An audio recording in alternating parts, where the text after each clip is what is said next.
Hello बच्चा party, क्या हाल चाल। बच्चों हम फिर आपके लिए लेकर आ गए हैं गेस्ट पेपर जो कि बहुत ही ज्यादा इंपॉर्टेंट होने वाला है आपके जेएनवी पॉइंट ऑफ व्यू से। सो बच्चों आइए आज करने वाले हैं हम लोग कौन सा गेस्ट पेपर, फटाफट से कमेंट सेक्शन में जरूर बताइए कि आज के गेस्ट पेपर का नंबर होने वाला है 40। बिल्कुल सही।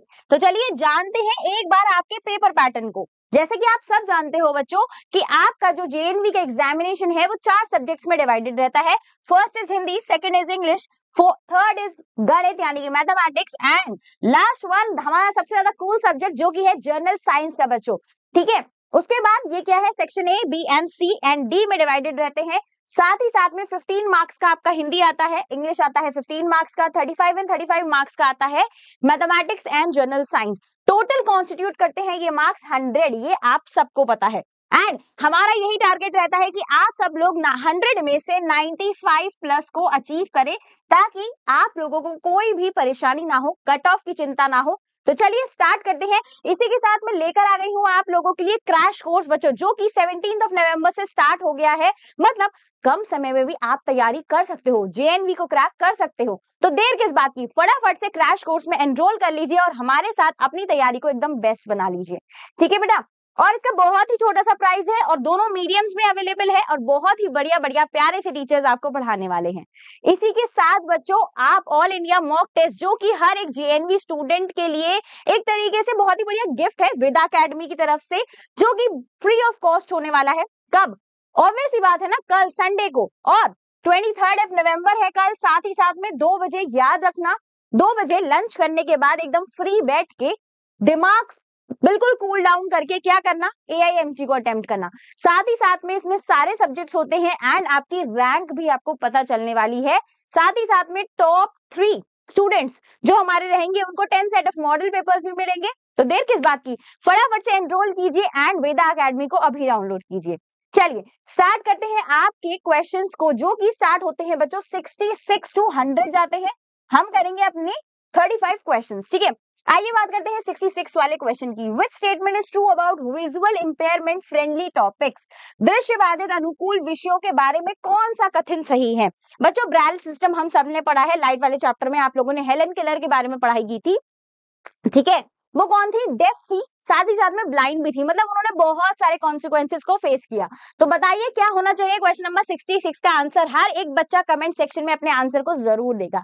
राइट, बिल्कुल सही। क्या होना चाहिए इसका answer? Both A and B, that is clear text diagrams help visually impaired person, मतलब कि स्पष्ट पाठ और चित्र मदद करते हैं। बिल्कुल सही। ध्वनि आधारित व्याख्याएं मदद कर सकती हैं। वेरी गुड बेटा, सी जो है वो बिल्कुल सही आंसर होगा इसका।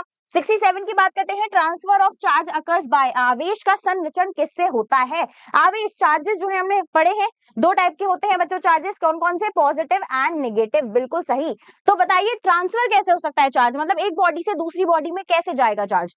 तो फर्स्ट पॉइंट दिया हुआ है फ्रिक्शन। ऑब्वियसली बात है ना, आप अगर हाथों को रगड़ोगे या फिर हमने सिल्क एंड ग्लास रॉड वाला एक्सपेरिमेंट पढ़ा था बच्चों, उसमें भी ट्रांसफर हो रहा था चार्ज का। राइट, तो फ्रिक्शन से जा सकता है, कंडक्शन से भी और इंडक्शन से भी। तो आंसर क्या हो जाएगा? All of the above, that is D.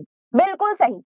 आगे बात करते हैं गुड कंडक्टर्स ऑफ इलेक्ट्रिसिटी कौन कौन से होते हैं? विद्युत के सुचालक कौन है? ऐसा कौन होगा जो इलेक्ट्रिसिटी को अपने थ्रू पास होने देगा? सिंपल सी बात है, वही गुड कंडक्टर कहलाएगा। राइट, तो बताइए copper and aluminium, plastic and rubber, wood and glass, water and oil. हर एक बच्चे का कमेंट जो है वो होना चाहिए कि मैम 68 का आंसर ये होना चाहिए। बताओ फटाफट से 68 का क्या आंसर होना चाहिए? बिल्कुल सही, कॉपर एंड एल्यूमिनियम। क्योंकि हमको पता है ये कौन है बच्चों, ये है मेटल्स। तांबा और एल्यूमिनियम क्या है? ये क्या है? ये धातु है, यानी कि मेटल्स जो है वो गुड कंडक्टर होते हैं इलेक्ट्रिसिटी के। बिल्कुल सही। चलिए आगे बात करते हैं 69 की। Multiple images in a kaleidoscope are formed due to. Kaleidoscope आप लोगों ने पढ़ा है, ये एक ऑप्टिकल इंस्ट्रूमेंट था, ठीक है, जो डिफरेंट टाइप के पैटर्न्स को बनाता है। तो बताओ ये जो है मल्टीपल इमेजेस कैसे बनाता है, क्या फिनोमेना है इसके पीछे, क्या ऐसी प्रक्रिया चल रही है, उसके बारे में बात करनी है आपको। बताइए अपरावर्तन, विवर्तन, अनेक परावर्तन या फिर अवशोषण, क्या होना चाहिए कैलेडोस्कोप के पीछे का फिनोमेना? हमने जाना था बच्चों कैलेडोस्कोप में कितने मिरर्स होते हैं? 3 मिरर्स होते हैं। ठीक है, और इनके अंदर थोड़े थोड़े बीड्स लगे हुए होते हैं जिनसे ये डिफरेंट टाइप के पैटर्न्स को क्रिएट करते हैं। बिल्कुल सही, इसका आंसर होना चाहिए मल्टीपल रिफ्लेक्शन यानी कि अनेक परावर्तन। 3 मिरर्स है तो ऑब्वियसली बात है ना कि 3 बार क्या होगा, रिफ्लेक्शन होगा, अनेक बार परावर्तन होगा, इस वजह से ये क्या कॉज करेगा, मल्टीपल इमेजेस कॉन्सेप्ट को कॉज करेगा। बिल्कुल सही। आगे बात करते हैं 70, the lens of the I is, आंख का लेंस होता है कैसा। हमने लेंसेस के बारे में पढ़ाई करी है, हमने आई स्ट्रक्चर के बारे में बात करी है बच्चों। तो हमारा जो लेंस होता है वो कौन सा लेंस होता है, किस टाइप का होता है, कॉन्वेक्स होता है, कॉनकेव होता है, प्लेन होता है, या फिर कैसा होता है, बताओ फटाफट से। बिल्कुल बहुत ही इजी सा पैटर्न मैं आपको बताती हूँ, ये है हमारा लेंस, ठीक है। अब जैसे ही लाइट आती है वो बेंड करवाता है लाइट को, ठीक है। तो सिर्फ एक ही जो हमारा लेंस है वही बेंड करवाता है, जिसका क्या नाम होता है बच्चों, कॉन्वेक्स। ये आपको याद रखना है कि उत्तल लेंस जो है बच्चों वही हमारी आई में प्रेजेंट होता है। ह्यूमन आई में कौन सा लेंस प्रेजेंट है, उत्तल लेंस यानी कि कॉन्वेक्स लेंस, ठीक है बेटा। चलिए 71 की बात करते हैं। केयर ऑफ आईज इंक्लूड, आंख की देखभाल में शामिल है, हर एक ऑर्गन जो है वो देखभाल मांगता है। ऑब्वियस बात है ना, हर एक चीज की केयर करनी पड़ती है। अगर आपने फोन भी खरीदा है तो ऑब्वियस बात है बहुत संभाल के रखते हो उस चीज को। तो ह्यूमन आई तो बहुत ही बढ़िया एक स्ट्रक्चर है, एक ऑर्गन है जिससे हम दुनिया को देख पा रहे हैं, तो क्या उसकी केयर नहीं करनी चाहिए, करनी चाहिए ना। तो बताओ फटाफट से कमेंट सेक्शन में बताओ कि 71 का आंसर क्या होना चाहिए। अवॉइडिंग डायरेक्ट सनलाइट, सीधे सूर्य के प्रकाश से बचना चाहिए। Reading in dim light, rubbing eyes frequently, using chemical solutions. तो बिल्कुल सही बच्चों, इंक्लूड करता है अवॉइडिंग डायरेक्ट सनलाइट, हमें सूर्य के प्रकाश से बचना चाहिए, क्योंकि हमको पता है कि जो हमारी सन की रेज है ना बच्चों, उसमें कौन कौन सी रेज शामिल है, उसमें यूवी रेज शामिल होती है, राइट। तो यूवी रेज जो है अल्ट्रा वायलेट किरणें, ये क्या करती हैं, ये हमारी आंखों को परेशानी दे सकती हैं, इस वजह से हमें डायरेक्ट सूर्य के प्रकाश से बचना चाहिए। बिल्कुल सही जवाब हो जाएगा। चलिए आगे बात करते हैं 72 की। To protect against earthquake, building should, भूकंप से बचाव के लिए इमारतें कैसी होनी चाहिए। हमें अगर अर्थक्वेक से बचना है, ऑब्वियसली बात है ना, टेक्टोनिक प्लेट्स के मूवमेंट से अर्थक्वेक आ रहा है, मतलब ये ग्राउंड की सिचुएशन है। तो जो हमारी अर्थ है उसके अकॉर्डिंग हम कैसी बिल्डिंग्स को डेवलप करें ताकि अर्थक्वेक से बचाव हो सके, बताइए। हैव स्ट्रॉन्ग फाउंडेशन, बिल्कुल सही। लाइट मटेरियल की बनी हुई होनी चाहिए और फ्लेक्सिबल होनी चाहिए। बच्चों मैंने आपको बताया था कि जो जापान है ना, जापान को एक आइडियल देश माना जाता है, पता है क्यों, क्योंकि वहां पर जितनी भी बिल्डिंग्स है ना, जितनी भी कहते हैं मॉन्यूमेंट्स है या फिर बिल्डिंग्स बनी हुई है, वो सब फ्लेक्सिबल है, स्प्रिंग लगा हुआ है उनके नीचे। मतलब स्प्रिंग से क्या होता है, वो flexibility, like this, spring balance कर लेता है किस चीज को, उनके गिराव को बचाता है। तो इसलिए बच्चों आंसर क्या हो जाएगा, ऑल ऑफ द अबव, यानी कि उपरोक्त सभी। 73 seismic zones in India indicate, भारत में भूकंपीय क्षेत्र दर्शाते हैं। भूकंपीय क्षेत्र कौन से होते हैं, मैंने आपको बताया था जब हम अर्थक्वेक के बारे में पढ़ रहे थे बच्चों, एक मैंने आपको बताया था सीस्मिक जोन, और इसी को ही हम बोलते हैं क्या बच्चों, फॉल्ट जोन्स बोलते हैं, ठीक है। तो बताओ फॉल्ट जोन एग्जैक्टली वर्ड किस चीज के लिए दिया गया था, ऑब्वियस ही बात है, सीस्मिक जोन यानी कि भूकंपीय क्षेत्र, जहां पर भूकंप आने की संभावना सबसे ज्यादा रहती है। बिल्कुल सही बात है ना।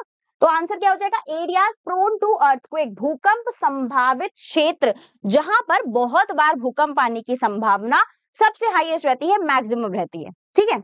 आइए आगे बात करते हैं। Lightning is a form of, बिजली किसका रूप है, लाइटनिंग किस चीज का रूप है, इलेक्ट्रिसिटी का रूप है, ये तो हमको पता है, लेकिन कौन सी टाइप की इलेक्ट्रिसिटी का रूप है। तो बच्चों हमको पता है कि स्टैटिक इलेक्ट्रिसिटी का रूप है, यानी कि स्थैतिक, मतलब कि रेस्ट पोजीशन से एकदम मोशन में आती है, उसको हम क्या बोलते हैं। इसका हमारा एग्जाम्पल क्या हो सकता है, इसका एग्जाम्पल हो सकता है बच्चों लाइटनिंग, बिल्कुल सही। चलिए 75 की बात करते हैं। Which type of reflection occurs from rough surfaces, खुरदरी सतह से किस प्रकार का परावर्तन होता है। तुम लोग आंसर करो कमेंट सेक्शन में, तब तक मैं तुम्हारे लिए एक बढ़िया सा डायग्राम बनाती हूँ। देखो ये है हमारा प्लेन सरफेस, यहाँ पर होता है हमारा रेगुलर रिफ्लेक्शन, जो कि इस तरीके से होता है, ये मैंने आपको क्लास में भी बताया है, ठीक है बेटा। प्लेन सरफेस से जब भी कोई चीज होगी तो वो कौन सा रिफ्लेक्शन कहलवाएगा, वो कहलाएगा बच्चों रेगुलर रिफ्लेक्शन। इसी के साथ यहाँ पर अभी हम बात कर लेते हैं बच्चों डिफ्यूज रिफ्लेक्शन की, मतलब कि जो रफ सरफेस से होता है ना, खुरदरी सतह है ना, कार्डबोर्ड हो सकता है, पेपर हो सकता है, यहाँ पर लाइंस तो इंसिडेंट रे जो है वो तो बिल्कुल सही आएंगी, लेकिन जो परावर्तन होगा ना वो अलग तरीके से होगा। तो इस तरीके से कौन सा कहलाता है, रफ सरफेस के थ्रू जो भी होगा उसको हम बोलते हैं डिफ्यूज, यानी कि विसरित परावर्तन। क्लियर हो गया। चलिए आगे बात कर लेते हैं लॉज ऑफ रिफ्लेक्शन की। वाह क्या प्यारा सा क्वेश्चन में आया है जेएनवी ने। परावर्तन के नियमों में शामिल क्या क्या है, दो नियम है, एंगल ऑफ इंसिडेंस सबसे पहला क्या होता है, angle of incidence is equal to angle of reflection. प्यारा सा इजी पीजी लेमन स्क्वीजी, ठीक है। सेकंड होता है जो हमारी इंसिडेंट रे है, रिफ्लेक्टेड रे है, और जो हमारी अभिलंब है यानी कि नॉर्मल जो कि 90 डिग्री का एंगल बनाती है, वो सेम प्लेन पर लाई करती है। अरे हमको पता है भाई, जो इंसिडेंट रे है वो भी इसी प्लेन पर गिरी, रिफ्लेक्टेड भी इधर और नॉर्मल भी इधर, मतलब सब लोग एक ही प्लेन में शामिल हैं। तो आंसर क्या हो जाएगा, बोथ ए एंड बी, दोनों, ठीक है। चलिए 77 है न्यूमेरिकल, अ ट्यूनिंग फॉर्क कंप्लीट्स 440 वाइब्रेशंस पर सेकंड, फ्रीक्वेंसी कितना होगा। आसान सा क्वेश्चन है, बहुत ही आसान सा। एक ट्यूनिंग फॉर्क है, उसकी 440 ऑसिलेशंस कर रहा है वो पर सेकंड। मैंने आपको बताया है दो तरीके से आप फ्रीक्वेंसी को फाइंड आउट कर सकते हो। यहाँ पर हमें कौन सा फॉर्मूला लगाना है, frequency is equal to number of oscillations जो भी हमें दे रखी है, ठीक है, डिवाइडेड बाय हमारा टाइम पीरियड, जो भी हमको टाइम पीरियड दिया हुआ है। तो बच्चों ऑसिलेशन दे रखे हैं 440 डिवाइडेड बाय पर सेकंड का क्या मतलब है, पर का मतलब है 1 सेकंड, मतलब कि 1 सेकंड में। तो सिंपल सी बात है, आंसर कितना हो जाएगा, 440 हर्ट्ज हो जाएगा, ठीक है। आंसर कितना हो जाएगा, 440 हर्ट्ज। चलिए आगे बात करते हैं 78 की। Noise pollution can be reduce by, ध्वनि प्रदूषण को कम कैसे किया जा सकता है। हॉर्न कम बजाइए, है ना, प्लांट्स को लगाइए, क्योंकि प्लांट जो है वो अब्सॉर्ब करते हैं बच्चों साउंड को, ठीक है। रिड्यूस करिए, साइलेंसर्स लगवाइए, या फिर रिड्यूस करिए लाउड स्पीकर का यूज, है ना। तो planting trees, using silencer in vehicles and reducing loud speaker, all of the above will be the right answer. ध्वनि प्रदूषण को कम करने के लिए ये तीनों स्टेप्स जो है वो हम ले सकते हैं। 79 फिर से एक न्यूमेरिकल है जिसमें आपको प्रेशर कैलकुलेट करना है, सब चीजें आपको दे रखी है, फोर्स भी एंड एरिया भी। फटाफट से कैलकुलेट करके बताओ कि प्रेशर कितना होगा।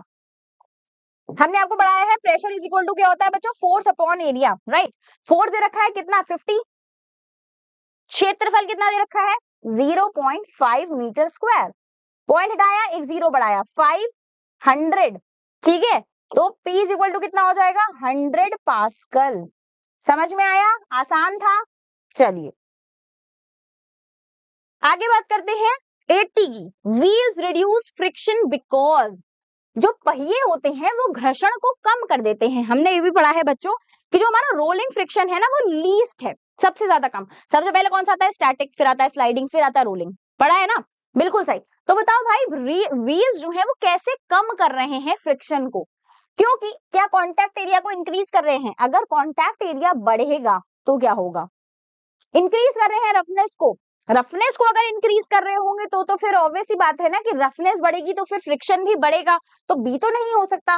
मोशन को स्टॉप कर देते हैं, रोल इंस्टीड ऑफ स्लाइड, बिल्कुल सही बच्चों, रोल करते हैं इंस्टीड ऑफ स्लाइड, सरकने के बजाय लुढ़कते हैं, ठीक है। अगर मतलब यहाँ पर क्या कर रहे हैं, वो रिड्यूस कर रहे हैं एरिया ऑफ कॉन्टैक्ट को, ठीक है। जो एरिया ऑफ कॉन्टैक्ट है बच्चों उसको कम कर दिया तो फ्रिक्शन भी ऑब्वियस ही बात है रिड्यूस हो गया, क्लियरली।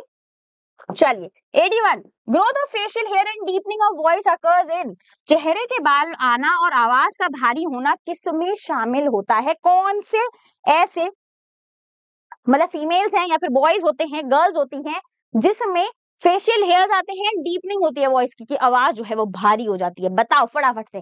बिल्कुल सही, बॉयज में होता है, गर्ल्स में क्या होता है, लड़कियों की आवाज तो सुरीली होती है ना, और लड़कों की आवाज कैसे होती है, भारी। एक मर्द की आवाज भारी होनी चाहिए, है ना। चलिए आगे बात करते हैं 82 की बच्चों। Red data book contains information about, red data book में किसकी जानकारी दे रखी है, एक लाल डेटा की किताब है, उसके अंदर कौन ऐसा है भाई जिसकी जानकारी भरी हुई है, फटाफट से कमेंट सेक्शन में बताइए 82 का क्या आंसर होना चाहिए।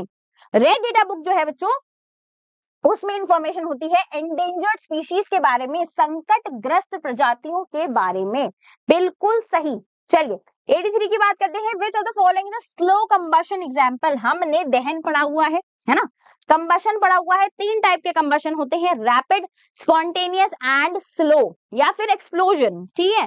तो बच्चों बताओ फटाफट से कि यहाँ पर स्लो कंबशन, धीरे, बहुत ही धीरे कोई चीज कंबस्ट होगी। अब कंबस्ट के लिए एक ही कंडीशन है कि भैया ऑक्सीजन का प्रेजेंस होना जरूरी है, fireworks, rusting of iron, LPG stove या फिर कैंडल का बर्निंग। बिल्कुल सही, रस्टिंग ऑफ आयरन। लोहे में जंग जो है वो तुरंत नहीं लगती है, स्लो प्रोसेस है, आराम आराम से लगती है, ठीक है। और यहाँ पर क्या होता है, ऑक्सीडेशन होता है, राइट। यहाँ पर वाटर एंड एयर की प्रेजेंस में जब रस्ट खाता है क्या हमारा आयरन, उसको बोलते हैं लोहे में जंग लगना, that is a slow combustion, ठीक है। चलिए आगे बात करते हैं 84 की। कैंडल फ्लेम कंसिस्ट ऑफ, मोमबत्ती की लौ में होते हैं, बताओ। स्ट्रक्चर ऑफ फ्लेम्स हमने पढ़ा है, कंबशन एंड फ्लेम वाले चैप्टर में मैंने पढ़ा चुकी हूं मैं कि स्ट्रक्चर ऑफ फ्लेम कैसा होता है। 3 टाइप के जोन्स बताए थे मैंने आप लोगों को, बताइए फिर फटाफट से कमेंट सेक्शन में क्या होना चाहिए 84 का आंसर। इनर डार्क जोन होता है, ल्यूमिनस जोन होता है, आउटर नॉन ल्यूमिनस जोन होता है। तो all of the above will be the right answer, क्योंकि यहाँ पर कितने जोन्स होते हैं बच्चों, 3 जोन्स अवेलेबल होते हैं। उपरोक्त सभी जो है वो सही जवाब हो जाएगा। चलिए 85 की बात करते हैं। Crop rotation is important because, फसल का चक्रीकरण महत्वपूर्ण क्यों है, बताओ। फसल का चक्रीकरण क्यों कर रहे हैं, मतलब फसल को ऐसे घुमा रहे हैं, अरे नहीं बच्चों, फसल को घुमाना नहीं। फॉर एग्जाम्पल अभी हमारे पास जो खेत है उसमें हमने किसको उगाया, हमने गेहूं उगा दिया, वीट, ठीक है। अब हम इसका चक्रीकरण क्या कर सकते हैं, हम लेग्यूमिनस प्लांट नेक्स्ट टाइम में ग्रो कर सकते हैं, क्योंकि हमको पता है कि जो फलीदार पौधे हैं वो क्या देते हैं, नाइट्रोजन देते हैं, किसको, सॉइल को। तो मतलब कि हमारी जो सॉइल है वो एक बार फिर से रीप्लेनिश हो सकती है, इसे बोलते हैं क्रॉप रोटेशन। तो क्या करता है, फर्टिलिटी को इंक्रीज करता है, पेस्ट एंड डिजीज को रिड्यूस करता है, प्रिवेंट करता है सॉइल के एग्जॉशन को, यानी कि संसाधन को समाप्त होने से बचाता है। तो all of the above will be the right answer. Crop production in सब, क्रॉप रोटेशन इन सब चीजों में हेल्प करता है। क्लियर हो गया। तो यहाँ पर हम 85 क्वेश्चंस कर चुके हैं, मतलब 66 टू 85 क्वेश्चंस कर चुके हैं बच्चों। आइए एक बार फिर से मैं आपको बता देती हूँ कि क्रैश कोर्स में अभी भी एडमिशंस जारी हैं, मतलब अभी भी जो भी बच्चा किसी भी बैच में नहीं है, आरंभ बैच का पार्ट नहीं है, लक्ष्य बैच का पार्ट नहीं है, ठीक है, वो इस क्रैश कोर्स में अपनी जिंदगी का एक बार और मौका ले सकता है जेएनवी में जाने का। तो बच्चों अभी इस क्रैश कोर्स में एनरोल कर लो। क्लास 9th वालों के लिए होने वाला है ये, 17 नवंबर से स्टार्ट हो चुका है। फर्स्ट क्लास हर एक सब्जेक्ट की फ्री है, यूट्यूब पे आप देख सकते हो, उसको देखिए, एनालाइज करिए कि क्या आप बिना बैच के ऐसी प्रिपरेशन कर सकते हो, और अगर नहीं कर सकते हो तो फटाफट से क्रैश कोर्स में एनरोल कर लो, ठीक है बेटा। और आप मॉडल पेपर भी आप खरीद सकते हो, 10 मॉडल पेपर का सेट आपको मिलता है 399 में, एंड 20 मॉडल पेपर का सेट मिलता है आपको 599 में, जो कि आप डायरेक्टली वेदा एकेडमी से परचेज कर सकते हो, कस्टमर केयर पे कॉल करके परचेज कर सकते हो। और अगर आप ये नहीं करना चाहते हो तो आपको देना पड़ेगा क्या, ऑल इंडिया मॉक टेस्ट, जो कि हर एक बच्चे के लिए फ्री है, बिकॉज यहाँ पर टॉप 3 रैंकर्स को क्या मिलने वाला है, 10 सेट ऑफ मॉडल पेपर, वो भी एज अ गिफ्ट। तो अगर मॉडल पेपर चाहते हो और पैसे नहीं देना चाहते हो तो क्या करना है, पढ़ाई करनी है, और वेदा एकेडमी एप्लीकेशन को अभी प्ले स्टोर से डाउनलोड कीजिए, साथ ही साथ में एनरोल करिए अपकमिंग फ्री मॉक टेस्ट के लिए, जो कि सिर्फ और सिर्फ वेदा एकेडमी के एप्लीकेशन पे होता है, ठीक है बच्चों। चलिए आगे बात करते हैं 86 की। Which practice protect soil from erosion, मिट्टी कटाव रोकने वाली प्रक्रिया कौन सी है, कौन सी ऐसी प्रैक्टिस है जो सॉइल को इरोजन से बचाती है बच्चों। डिफॉरेस्टेशन नहीं होगा, मोनोक्रॉपिंग भी नहीं, ना कि ओवरग्रेजिंग। अफॉरेस्टेशन होगा, यानी कि वनीकरण, यानी कि क्या होता है, फॉरेस्ट लगाना, ठीक है बच्चों। तो डी जो होगा वो बिल्कुल सही जवाब हो जाएगा। 87 की बात करते हैं। Species that are no longer exist anywhere on the earth are called, जो प्रजातियां पृथ्वी से पूरी तरह समाप्त हो गई हैं वो क्या कहलाती हैं, पूरी तरीके से समाप्त है मतलब दिखाई नहीं देंगी। एंडेंजर्ड का क्या मतलब था, विलुप्त होने की कगार पर हैं।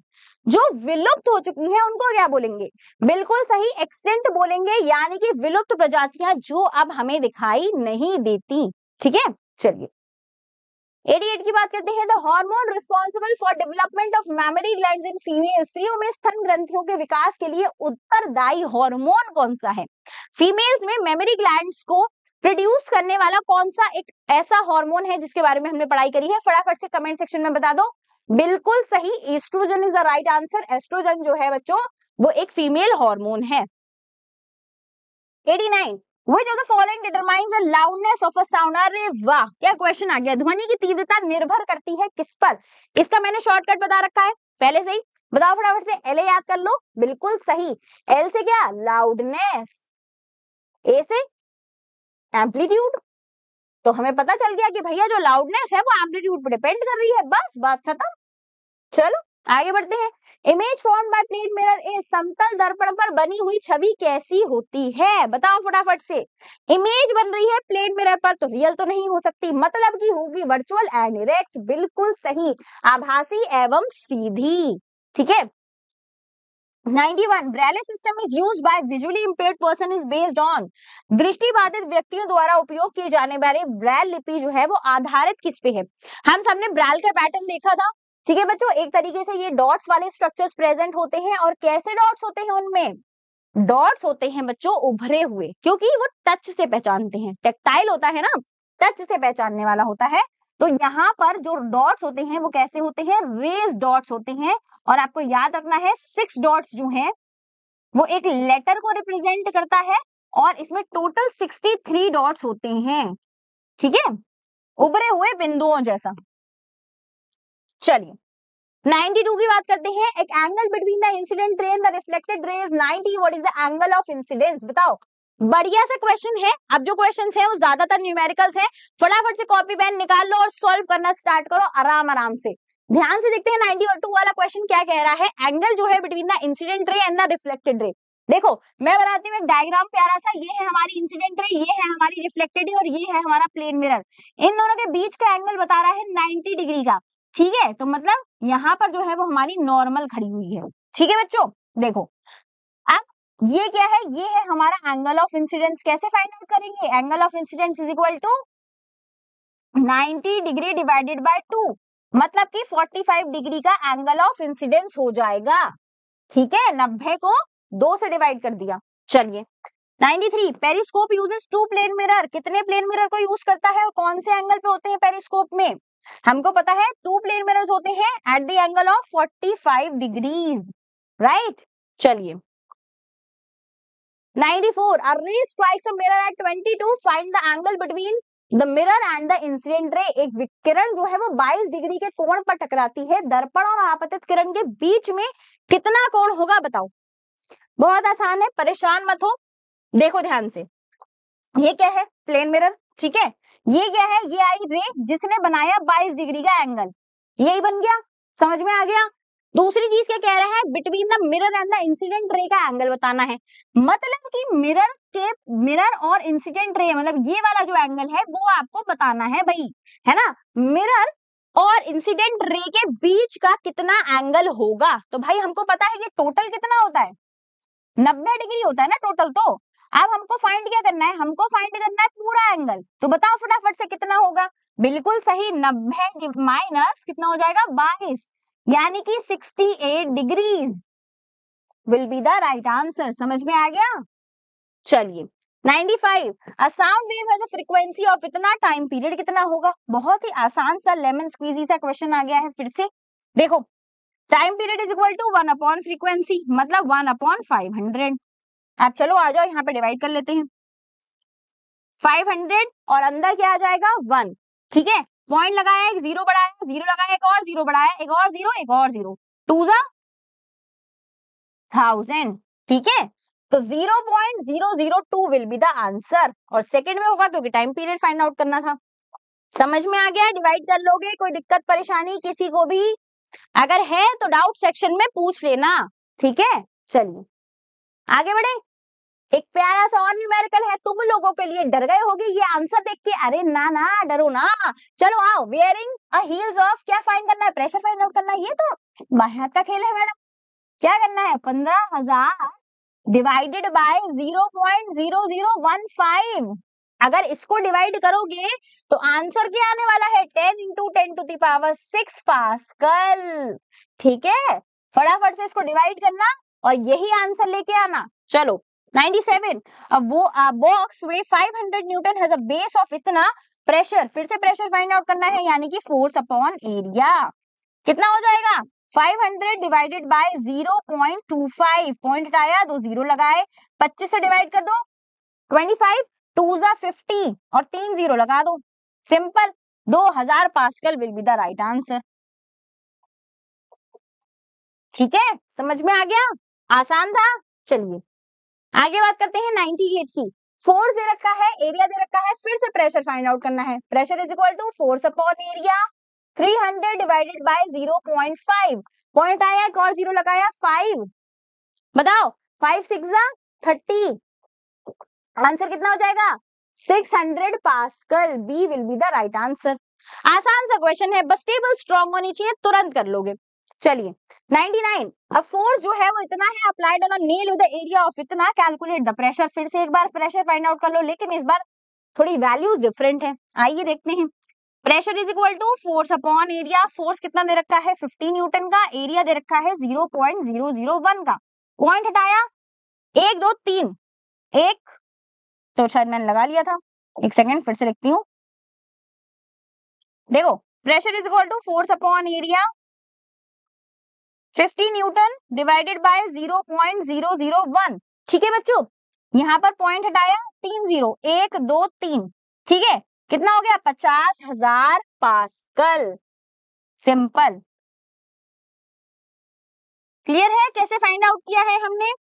चलिए एक बार घर पे खुद करके देखना, बहुत ही आसानी से फाइंड आउट कर लोगे। लास्ट क्वेश्चन की ओर बढ़ते हैं। A light ray falls on a mirror at an angle of इतना to the normal, what is the angle of reflection. बताइए बच्चों, हमने क्या बोला है कि एक एंगल बना रहा है, एक लाइट रे जो है फॉल कर रही है और 35 डिग्री का एंगल बना रही है। एंगल ऑफ रिफ्लेक्शन यानी कि सबसे पहले तो इंसिडेंस फाइंड कर लो, है ना। तो 90 में से 35 को डिवाइड करो, ये आ जाएगा एंगल ऑफ इंसिडेंस। कितना आएगा 55 डिग्री। अब पहले रूल के according angle of incidence is equal to angle of reflection, यानी कि एंगल ऑफ रिफ्लेक्शन भी कितना हो गया 55 डिग्री। ठीक है, चलिए बढ़िया, समझ में आ गए, आसान थे क्वेश्चन। ठीक है, चलिए बच्चों यहाँ खत्म होता है आपका साइंस का गेस्ट पेपर का पोर्शन। आई होप आपको क्लास में मजा आया होगा और क्वेश्चन ज्यादा टफ नहीं लगे होंगे। मेरा आपसे यही रिक्वेस्ट है कि आप लोग जितने भी न्यूमेरिकल्स आज हमने क्लास में करे हैं उनको एक बार फिर से अपनी कॉपी में जरूर करना। आप इसको कैसे अटेम्प्ट कर सकते हो, फिर से आप वेदा अकेडमी के एप्लीकेशन पे जाके टेस्ट में जाके गेस्ट पेपर में जाके इसको फिर से अटेम्प्ट कर सकते हो, तो जरूर करना। साथ ही साथ में अपना ध्यान रखिएगा बच्चों, हम मिलेंगे नेक्स्ट टेस्ट पेपर में। तब तक के लिए आप लोग करिए अपने मैथमेटिक्स एंड लैंग्वेज का पोर्शन। बाय बच्चों, अपना ध्यान रखिएगा एंड स्टे हाइड्रेटेड। हेलो बच्चों, चलो तो मैथ का डिस्कस करते हैं कि मैथ में 35 क्वेश्चंस आपके आने वाले हैं और 35 के 35 आपके बहुत इजीली हो जाएंगे, बस रेगुलर प्रैक्टिस आपको करते रहना है। तो हिंदी, इंग्लिश और ये आपका गणित, जहां पे आपके 35 क्वेश्चंस आएंगे 35 मार्क्स के, तो बहुत इंपॉर्टेंट है मैथ्स। और मैथ्स में अगर आप एक्यूरेसी के साथ करते हैं तो डेफिनेटली आपके सारे क्वेश्चंस ठीक होंगे और आपके 35 आउट ऑफ 35 आएंगे अगर आपने सही से कैलकुलेट किया है और फॉर्मूला फिट कर दिया। तो रट्टा वट्टा नहीं मारना है, कॉमन सेंस यूज करना है, फॉर्मूला आने चाहिए और बस आप इजिली इसे कर सकते हैं। चलिए, तो क्रैश कोर्स है, परचेज कीजिए, किट आपको फ्री मिलेगी और जो आपका थोड़ा सा टाइम बचा है उसके लिए आपका बहुत अच्छा बूस्टर ये कोर्स हो जाएगा। अगर आप परचेज करते हैं तो बहुत अच्छा आप परफॉर्म करेंगे फाइनल में। ये हमारे एजुकेटर्स की टीम है। इसके बाद ऑल इंडिया मॉक टेस्ट आपको हर संडे अटेम्प्ट करना है, स्पेशली फॉर मैथ्स। जिन बच्चों को मैथ्स से डर लगता है, आप जितना ज्यादा प्रैक्टिस करेंगे, जिस चीज इतना ज्यादा डर लगता है उतना ज्यादा करो, तब वो ज्यादा आपका अच्छा निकल के आएगा। ठीक है, तो मेहनत करो, प्रैक्टिस करो, क्वेश्चंस का अच्छा होगा। चलो फर्स्ट क्वेश्चन देखते हैं। बहुत सिंपल सिंपल क्वेश्चन आते हैं, देखो कितने फटाफट से होंगे सारे क्वेश्चंस। अब पहला है a का स्क्वायर प्लस b का स्क्वायर को मल्टीप्लाई करना है। तो मल्टीप्लाई करना है तो अगर मैं इसको इस तरीके से लिखूं जैसे लिखा हुआ है, और मल्टीप्लाई का साइन लगाने की जरूरत हमें नहीं होती है ना, हम सीधा ब्रैकेट लिख सकते हैं। तो a का स्क्वायर माइनस b का स्क्वायर। अब ये देख के मुझे क्या याद आना चाहिए, अगर आप डेली रिवीजन करते हैं ना, फॉर्मूला शीट का वीडियो मैंने बनाया हुआ, देख लो। ठीक है, ग्रुप पे टेलीग्राम पे पड़ी हुई है फॉर्मूला शीट, ले लो, उसका प्रिंट निकाल के अपने पास रख लो या फिर अपने हाथ से लिख लो, कोई बात नहीं, जैसे करना कर लो, पर रिवाइज करो डेली। अब ये देख के मुझे एक अलजेब्रिक आइडेंटिटी, बीजीय गणितीय सर्वसमीका याद आती है। क्या कि अगर मैं इसको पूरे को a मानूं, इसको मैं b मानूं, तो एक फॉर्मूला है मेरा a प्लस बी और a माइनस बी, और इसे लिखने पे आता है a का स्क्वायर माइनस b का स्क्वायर। और जरूरी नहीं है a लिखा है तो a ही होगा, a की जगह a का स्क्वायर हो सकता है, a की जगह 50 हो सकता है, 55 हो सकता है, कुछ भी हो सकता है। तो अगर मैं ऐसे लिखूं तो मैं लिख सकती हूँ a का स्क्वायर माइनस b का स्क्वायर, जो कि स्क्वायर है, तो a की पावर 4 माइनस b की पावर 4, सीधा आपका आंसर आ जाएगा। तो ऑप्शन नंबर ए करेक्ट। तो ऐसे सिंपल आपके क्वेश्चन होते हैं, अगर आपको आइडेंटिटीज आती हैं तो आप इजिली कर लेंगे। चलिए नेक्स्ट क्वेश्चन है, अगेन बहुत सिंपल है, क्यूब रूट दिया हुआ है, दिख रहा है कि पूरा पूरा आंसर आएगा, तो मतलब इसमें तुम एस्टिमेशन वाला मेथड अपना लगा सकते हो। संभावित वाला जो मेथड मैंने आपको सिखाया है वही इसमें लगेगा। यूनिट डिजिट देखनी है, 3 का जोड़ा बनाना है, इकाई का अंक देखना है 4। अब 4 किसके इकाई के अंक में आता है बताइए। 4 के में ना यूनिट डिजिट बड़ा, मतलब क्यूब रूट का ना यही बहुत अच्छा है कि सबका यूनिट डिजिट यूनिक है, कि अगर 1 का क्यूब करोगे तो 1 ही आएगा, 2 का क्यूब करोगे तो 8 ही आएगा, ठीक है। ऐसे अगर 4 का क्यूब करोगे ना, कहीं पे यूनिट डिजिट में 4 है, 4 का घन करोगे तो यूनिट डिजिट 4 ही आएगा, तो 4 लिखो। उसके बाद एक जो आपका बच गया, ये डिजिट देखो, इससे जस्ट छोटे वाला नंबर जो कि तुम्हारा पूर्ण पूर्ण घन होना चाहिए, परफेक्ट क्यूब होना चाहिए, क्या होता है 1। तो 14, माइनस का साइन है तो माइनस रहेगा, मल्टीप्लाई सेम 216 किसका होता है, माइनस का 6, क्योंकि माइनस में है, अपॉन में 64 64, 4 चौक 16, 16 चौका 64, तो 4 और अपॉन में 729 होता है 9 का।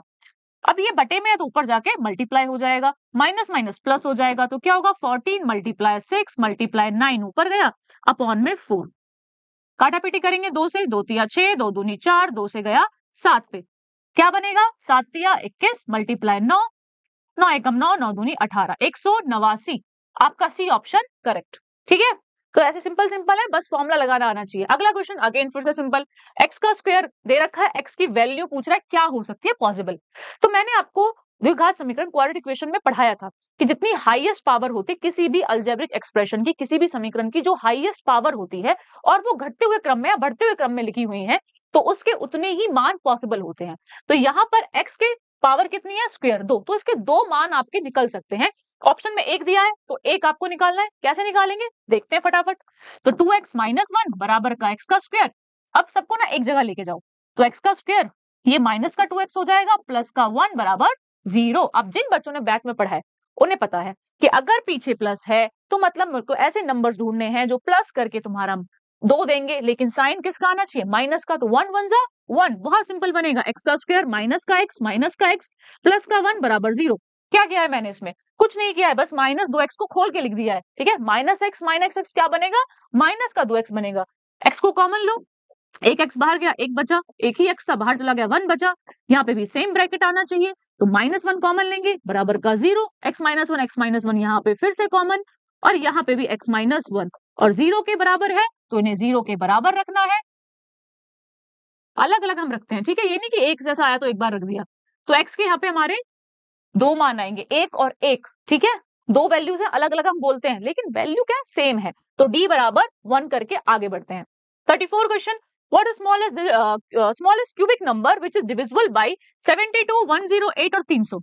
तो बच्चा पार्टी बड़ा सिंपल सवाल है, जब आपको ऐसे स्मॉलेस्ट क्यूबिक नंबर सबसे छोटी घन संख्या पूछ लेता है जो इनसे सबसे डिवाइड होगी, तो आपको इनका क्या निकालना पड़ता है, एलसीएम निकालना पड़ता है। इनका एलसीएम निकालो, लासा, और इनका लासा जब आप निकालेंगे ना तो आपका जो आंसर आएगा वो इनमें से एक आएगा। अब आप लोग सोचेंगे कि मैम इसको हम सीधा कैसे करें, सीधा करने का सिंपल तरीका पता है क्या होता है, ट्रिक आपको बताती हूँ। जो सबसे बड़ा नंबर है ना 300, इससे डिवाइड करके देखो नंबर्स को, बड़े जो नंबर है जैसे 300 से डिवाइड करके देखो इन सबको, तो कौन पूरा डिवाइड होता है, 3375 नहीं, ये तो आपका मेथड है ट्रेडिशनल, जो आपको करना है एलसीएम निकालो, फिर जो नंबर आएगा उससे डिवाइड करके देखना, जो पूरा आ जाएगा आंसर आ जाएगा। लेकिन यहाँ पे जब 300 को देखती हूँ तो मेरे को 2700 दिखता है यहाँ पे, ठीक है, 2 0 से 2 0 कट जाएगा, 3 से 270 कट ही जाता है, तो इसका आंसर बी बनेगा, क्या बनेगा, बी बनेगा। सिंपल ट्रिक से आप इसे कर सकते हैं। बाकी 216 है, इसको आप काट के देखें, ये भी कट जाता है वैसे तो 3 से, लेकिन 108 से कटेगा क्या, नहीं, तीनों से आपका डिवाइड होना चाहिए, तो उसके लिए हम एलसीएम निकालते हैं। वैसे मैंने यहाँ पे आपको डायरेक्ट करके दिखाया, 2700 इसका आंसर आएगा।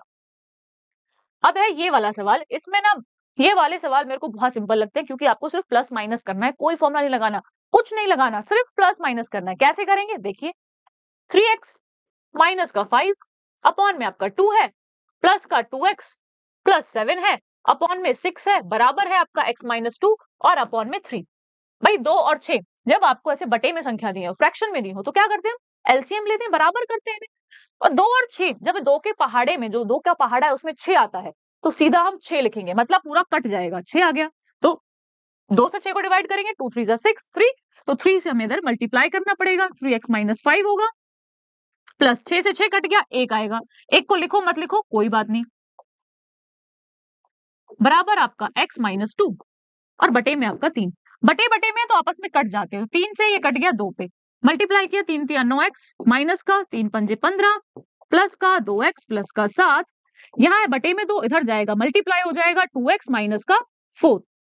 अब 9x और 2x देखो, प्लस का 2x प्लस का 2x काट दो, 9x बचा बराबर माइनस का 4, माइनस का 15 प्लस का 7, माइनस का 8 इधर जाएगा, प्लस का 8, 9x बराबर यहां बचा तुम्हारा 4, x का मान चाहिए, 9 को नीचे ले जाओ, 4/9, बी आंसर करेक्ट। ठीक है, बस कॉन्फिडेंस के साथ सवाल करो, अपने ऊपर विश्वास रखो कि पढ़ाई की है, हो जाएगा। ठीक है, तो सारे सवाल बन जाएंगे।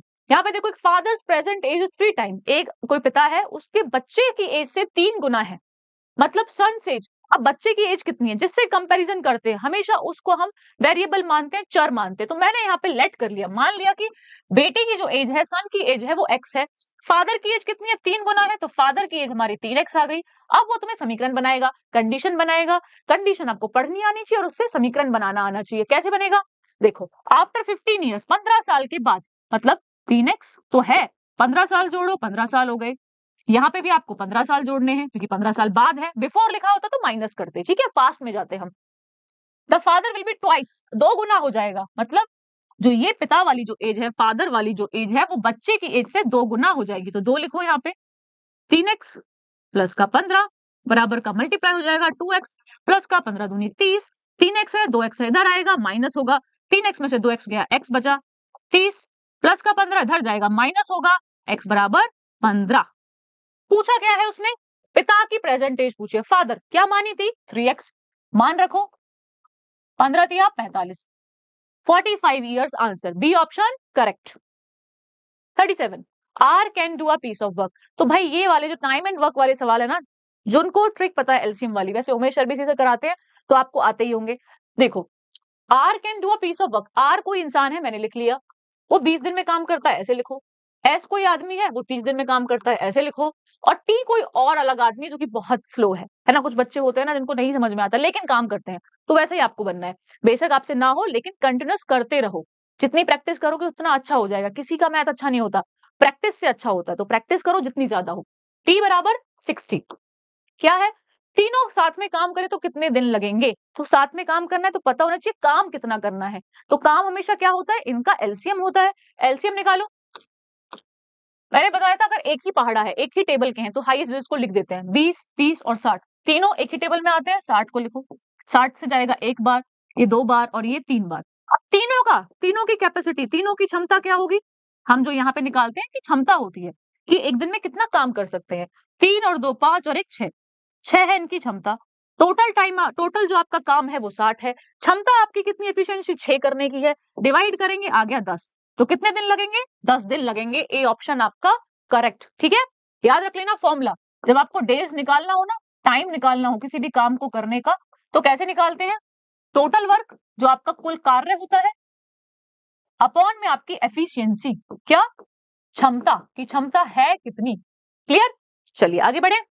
38, by what least number must 1215 be multiply to make it a perfect square. इसको हमें परफेक्ट स्क्वायर बनाना, कैसे बनाएंगे, तो सबसे सिंपल मेथड मैंने आपको बताया, जब आपसे कुछ मल्टीप्लाई डिवाइड के लिए पूछे ना, तो अभाज्य गुणनखंड कर दो, प्राइम फैक्टराइजेशन करो, तभी आपका निकल के आएगा क्या मल्टीप्लाई करें क्या डिवाइड करें, क्योंकि यहाँ पे हमने डायरेक्टली क्या कर रहे हैं, मल्टीप्लाई और डिवाइड ही कर रहे हैं। ओके, प्लस माइनस करें तो लॉन्ग डिवीजन मेथड, दीर्घ विभाजन विधि, वो यूज करना, क्योंकि वहां हम प्लस माइनस करते हैं। चलिए 12 15 सीधा दिख रहा है, 12 15 लिखा है, 3 से कट जाएगा, 3 लिखो, 3 चौक 12, 3 पंजे 15, है ना, लेकिन बीच में क्या आएगा, 0 आएगा क्योंकि एक नहीं कटता है ना। इसको फिर से लिखते हैं, क्या आएगा, 405, 5 और 4 9, फिर से 3 से कटेगा तो किससे जाएगा, 3 एकम 3, 10, 3 तिया 9 और 3 पंजे 15, 5 3 8 1 9, फिर से 3 से कटेगा, 3 चौक 12, 3 पंजे 15, फिर से 3 से कटेगा, 15 तिया 45 और 3 पंजे 15, 5 से एक बार। अब इसे बनाना है परफेक्ट स्क्वायर। स्क्वायर बनाने के लिए हम वर्ग बनाने के लिए क्या करते हैं, दो दो के जोड़े बनाते हैं, एक जोड़ा ये हो गया, एक जोड़ा ये हो गया, क्या बचा, 3 खाली बचा है, 5 खाली बचा है, तो एक और 3 चाहिए और एक 5 भी चाहिए, तो कुल मिला के कितना चाहिए, 15 चाहिए, कितना चाहिए 15, 3 पंजे 15, B option correct. 39, 3 numbers are in ratio, 3 number है रेशियो में, तो सबसे पहले मान लो पहला नंबर क्या होगा, 3x होगा, दूसरा नंबर क्या होगा, 4x होगा, तीसरा नंबर क्या होगा, 5x होगा। क्यों होगा, क्योंकि रेशियो हम कब लिखते हैं, जब उनके बीच में एक चीज कॉमन होती है, जिसको हम एचसीएफ बोलते हैं, वो एचसीएफ हमने x मानते हैं, y मानो, a मानो, b मानो, जो नंबर पसंद हो वो मान लो, ठीक है। तो 3x 4x 5x हो गया। फिर क्या कहे, सम ऑफ देयर स्क्वायर्स, मतलब इनका वर्गों का स्क्वायर, इन वर्गों का क्या बोलते हैं उसको, एडिशन, इसका स्क्वायर करो, वर्ग करो, और उनका योगफल निकालो। और योगफल दिया कितना है? योगफल 800 दिया है। तो 3 3 9, 9x का स्क्वायर प्लस 4 4 16x का स्क्वायर प्लस 5 5 25x का स्क्वायर बराबर में 800। 25 16 9 होता है आपका 50। 25 और 25 50 x का स्क्वायर बराबर में आपका 800। 50 मल्टीप्लाई में इधर जाके भाग में जाएगा, 0 से 0 कटेगा, 5 से काटेंगे, 5 एकम 5, 5 6 30। यहाँ स्क्वायर है तो इधर जाके वर्ग बन जाएगा, स्क्वायर रूट बन जाएगा, वर्गमूल और 4 चौक 16, 4 आपका आंसर आएगा। यही आंसर है? नहीं। क्या पूछा है? Find the middle number. पूरा सवाल पढ़ा करो। मिडल नंबर पूछा बीच का, मतलब कि 4x की वैल्यू पूछी है, x का मान तुमने 4 निकाल लिया है, तो 4 चौक 16। क्या आएगा? Option number C is correct. 40 LCM HCF है 2 नंबर का। सिंपल सा फॉर्मूला है, 2 नंबर का जो प्रोडक्ट होता है, गुणनफल जो होता है, वो बराबर होता है उनके एलसीएम और एचसीएफ के गुणनफल के, उनके प्रोडक्ट के। प्रोडक्ट क्या है? 36 तुम्हारा पहला नंबर है, दूसरा नंबर निकालना है, मान लिया वो x है। एलसीएम कितना है? 108। एचसीएफ कितना है? 9। x का मान चाहिए, इधर जाके इसको भगा दो, 36 को नीचे भाग में, 9 से काटेंगे 9 चौक 36, 4 से काटेंगे 4 दूनी 8 और 28, 7 चौक 28, 27। तो दूसरा नंबर क्या है? 27। अब एक अच्छे स्टूडेंट की तरह इसे वेरीफाई करना, सॉल्व करके देखना, 27 और 36 का गुणनफल करना और इनका गुणनफल करना, प्रोडक्ट करना, सेम आंसर आएगा। ओके, चलिए 41 रोहित मल्टीप्लाई कर देता है एक नंबर को 2 से। इंस्टेड मतलब मान लिया लेट, यहाँ पे अब चलो हम नंबर दूसरा मानते हैं, y मान लिया मैंने, है ना। एक नंबर क्या है? y कोई नंबर है, उसको वो मल्टीप्लाई कर देता है। y पहला नंबर था, उसको वो मल्टीप्लाई कर देता है 2 से, मतलब इसे 2y बना देता है। लेकिन उसे करना क्या था? इस y को उसे डिवाइड करना था। ठीक है, मल्टीप्लाई कर दिया उसने, उसे डिवाइड करना था, y बटे 2 बनाना था। तो बताओ परसेंटेज कितना करेक्ट है? रिजल्टेंट नंबर जो है, ये वाला जो नंबर है 2y, वो कितना ज्यादा है करेक्ट वैल्यू से? y बटे 4 से। तो जिससे कंपैरिजन करते हैं हमेशा उसे नीचे लिखते हैं। तो 2y कितना ज्यादा है?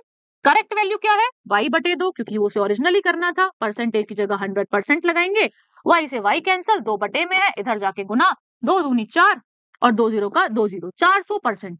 निकाल के देखो, y बटे 2, y बटे 2, अगर मान के चलो नंबर तुम्हारा 10 होता है ना, 10 होता, और 10 को 2 से भाग करो, क्या आएगा? 5 आएगा, और 2 से मल्टीप्लाई करो, 20 आएगा। तो 5 और 20 कितना? 4 गुना हो गया।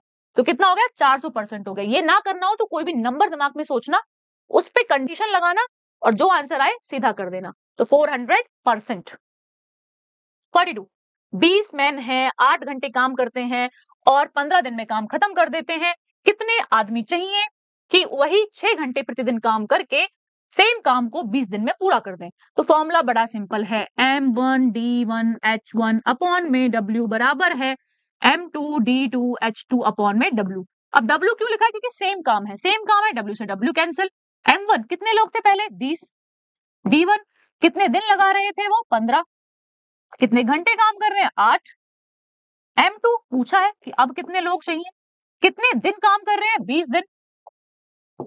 कितने घंटे काम कर रहे हैं एक दिन में? 6। देखो 20 से 20 कैंसिल, सबसे पहले तो m2 की वैल्यू चाहिए, तो m2 को अकेला करो, 15 गुना में 8 करो, यहाँ मल्टीप्लाई है तो भाग जाएगा। अब इसे मैं 2 से काटूंगी, 2 चौका 8, 2 तिया 6, 3 से कट जाएगा 5, क्या बचा? 5 मल्टीप्लाई 4, मतलब 5 चौका 20। कितने लोग चाहिए? 20 और आदमी चाहिए। क्या चाहिए? 20 और आदमी चाहिए। 43 एक डीलर है, वो एक आर्टिकल को 900 रुपए में खरीदता है और उसे 8% के लॉस पर बेचता है, हानि पे। मतलब मैंने कोई चीज 100 रुपए की खरीदी, मैंने उसको 8 रुपए कम करके 92 रुपए में बेच दिया। ठीक है, तो ये क्या है? हानि वाला केस है, लॉस वाला केस है। तो एक्चुअल में कोई भी चीज अपने आप में 100% होती है, तो 900 क्या है? अपने आप में 100% है। इसका 8% कम करो, मतलब इस 900 का सीधा सीधा 92% निकाल दो। तो जो 2 जीरो से 2 जीरो कट गई, 9 दूनी 18, 9 में 81 और 1 82। उसने 828 रुपए में बेचा है उसको। ठीक है, चलिए 44 देखो बच्चा, ये वाला भी बड़ा सिंपल सा है आपका। कैसे निकालना है? देखो a का क्यूब -1 अपॉन में a का क्यूब है, इसकी वैल्यू तुमसे पूछी है। अब यहाँ पे मुझे याद आती है एक आइडेंटिटी, कौन सी? अलजेब्रिक, कि a का क्यूब माइनस b का क्यूब अगर किसी ने दिया है तो हम इसे लिख सकते हैं a माइनस बी, a का स्क्वायर प्लस b का स्क्वायर प्लस में ab लिख सकते हैं ना। याद किया करो आइडेंटिटी, रोज रिवाइज किया करो फॉर्मूले, जितना रिवाइज करोगे उतना जल्दी इंप्लीमेंट कर पाओगे। तो चलिए यहाँ पे देखते हैं क्या बनेगा। तो भाई एक की जगह तो ए ही है तो ए लिखो, लेकिन बी की जगह पे 1/a है तो ये लिखो। ए का स्क्वायर तो ए ही है, इसकी जगह हमारा 1/a हो जाएगा, a मल्टीप्लाई 1/a। तो a माइनस 1/a की वैल्यू है 1.5, a का स्क्वायर प्लस a का स्क्वायर की वैल्यू है 4.5, प्लस a से a कट गया, जा कुछ नहीं वहां एक, तो 1.5 मल्टीप्लाई ये हो जाएगा हमारा 5.25, मल्टीप्लाई करेंगे तो 15 पंजे 75 का 5 का असर लगी 7, 5 दूनी 10, 15 दूनी 30 और 7 37 का 7 का असर लगी 3 और 15 पंजे 75 और 3 78, 78। 1 2 3 3 संख्या पॉइंट है तो यहाँ भी 3 संख्या 1 2 3, तो 7.875 बी ऑप्शन करेक्ट। ठीक है, चलिए 45 एक नंबर है उसको पहले 20% बढ़ाया जाता है, यहाँ हमारा सिंपल वाला formula a plus B plus A B upon 100 ये यूज करेंगे। जब एक सेम नंबर को सेम चीज को बढ़ाया और घटाया जाता है एक ही क्रम में एक ही सिचुएशन में, तब हम ये लगाते हैं a की जगह बढ़ाया है तो 20% प्लस में लिखो, b की जगह माइनस किया है तो माइनस में लिखो 30 प्लस वही 20, b की जगह वही माइनस का 30 क्योंकि हम कम कर रहे हैं अपॉन में 100, 0 से 0 कैंसिल, 0 से 0 कैंसिल, 20 में से 30 गया तो माइनस का 10, माइनस में प्लस माइनस और 3 दूनी 6, तो क्या आया माइनस का 16 आया। माइनस क्या दिखाता है, कम, कमी होना, हानि होना, डिक्रीज होना, तो कितना 16% डिक्रीज हो गया। क्लियर, बिल्कुल क्लियर। और हमेशा याद रखना यूनिट सेम होनी चाहिए, ये परसेंटेज में दे रखा है इसलिए हम लगा रहे हैं। कभी भी मैथ में कोई भी सवाल करना तो सबसे पहले यूनिट चेक करना, इकाई समान है तो सीधा फॉर्मूला लगाना, वरना पहले इकाई को सेम करना फिर फॉर्मूला लगाना। 45 चलो उससे पहले भाई देखो मॉडल पेपर है, खरीद लो पेपर से पहले, अच्छा रहेगा तुम्हारे लिए, प्रैक्टिस हो जाएगी और ओएमआर इसके साथ मिलेगी। और ओएमआर भरना आना बहुत इंपॉर्टेंट है, हो सकता है पूरा तुम्हें आता हो लेकिन ओएमआर में गलती कर दो तो प्रैक्टिस करके जाओ। ठीक है, चलिए all India mock test appear करना है, रैंक 1 और 2 3 को फ्री में मॉडल पेपर मिल जाएंगे, अगर आप रैंकर हो तो प्लीज अटेम्प्ट करना। 46 if the area of a square field, एक स्क्वायर फील्ड दिया हुआ है और उसका एरिया है ये, तो क्या होता है स्क्वायर का, वर्ग का क्षेत्रफल क्या होता है, उसकी भुजा साइड का स्क्वायर, जो क्या दिया है 60 84 है ना, 60 84 दिया है। सॉल्व करें इसको, तो ये भाई देखो यहाँ पे स्क्वायर है ना, तो इधर जाके सबसे पहली बात तो ये है कि ये क्या बन जाएगा, वर्गमूल बन जाएगा। तो इसका मुझे वर्गमूल निकालना है, दीर्घ विभाजन विधि लगाए, यहाँ पे लगाते हैं, प्राइम फैक्टराइजेशन तो हमने बहुत कर लिया। लॉन्ग डिवीजन मेथड क्या करते हैं, पेयर्स बनाते हैं। 60 सबसे छोटा वाला पूर्ण वर्ग देखो, 8 8 64 बड़ा हो गया, 7 7 से 49, 7 लिखो, 7 लिखो, प्लस 7 करो, 7 7 14 करो और यहाँ पे 49 करो, माइनस करो, डिवीजन है डिवीजन में माइनस करते हैं ना, 10 में से 9 गया तो 1, 5 में से 4 गया तो 1, पूरा का पूरा पेयर नीचे उतारो, 84, 7 और 7 14 हो गया। आप सोचो इससे जस्ट छोटा क्या होगा, जस्ट छोटा 8 एकम 8 8 होगा, 8 रखा, 8 8 64 का 4 का से लगी 6, 8 चौक 32 और 6 38, 8 से लगी 3, 8 एकम 8 और 3 11, क्या आ गया सेम आ गया तो मतलब कट गया 0, मतलब ये एक हमारा परफेक्ट स्क्वायर है, पूर्ण वर्ग है, 78 का पूर्ण वर्ग है, 78 का स्क्वायर करो ये मिलेगा। तो ये क्या आ गई तुम्हारी साइड की वैल्यू आ गई, भुजा की वैल्यू आ गई कितनी 78। पेरीमीटर पूछा है, पेरीमीटर क्या होता है, सारी भुजाओं का सम, सारी भुजाओं का सम मतलब 4 साइड है ना, तो 4 मल्टीप्लाई 78, 8 चौक 32 का 2 का से लगी 3, 7 चौक 28 और 3 31, 312 मीटर, क्या 312 मीटर। ऐसे सिंपल सिंपल सवाल आते हैं, अगर आपको प्रैक्टिस है ना तो बहुत जल्दी हो जाएगा ये। ठीक है, द वैल्यू ऑफ, वैल्यू भाई देखो मल्टीप्लाई में है, बेस सेम है तो हम क्या करते हैं पावर्स को प्लस कर देते हैं, डिवाइड का सिंबल लगाओ, 3 की पावर -1, क्या बचा यहाँ पे 3 की पावर 1 बटे में 3 की पावर -1। जब डिवाइड हो और बेस सेम हो, आधार सेम हो, तो घाते क्या होती है माइनस हो जाती हैं। ये पहले से -1 है, माइनस माइनस प्लस हो जाएगा, 1 और 1 2, 3 3 9, 9 आंसर डी ऑप्शन करेक्ट। ठीक है, तो फॉर्मूला बहुत इंपॉर्टेंट है, याद है तो बड़ा आसानी से कर लोगे। इसमें इकाई का अंक बताना है, यूनिट डिजिट बताना है, तो यूनिट डिजिट बताने के लिए ज्यादा बुद्धि नहीं लगानी कि 8 लिखा हुआ तो 8 बार मल्टीप्लाई करोगे तब सॉल्व करोगे, ऐसे नहीं करना होता है।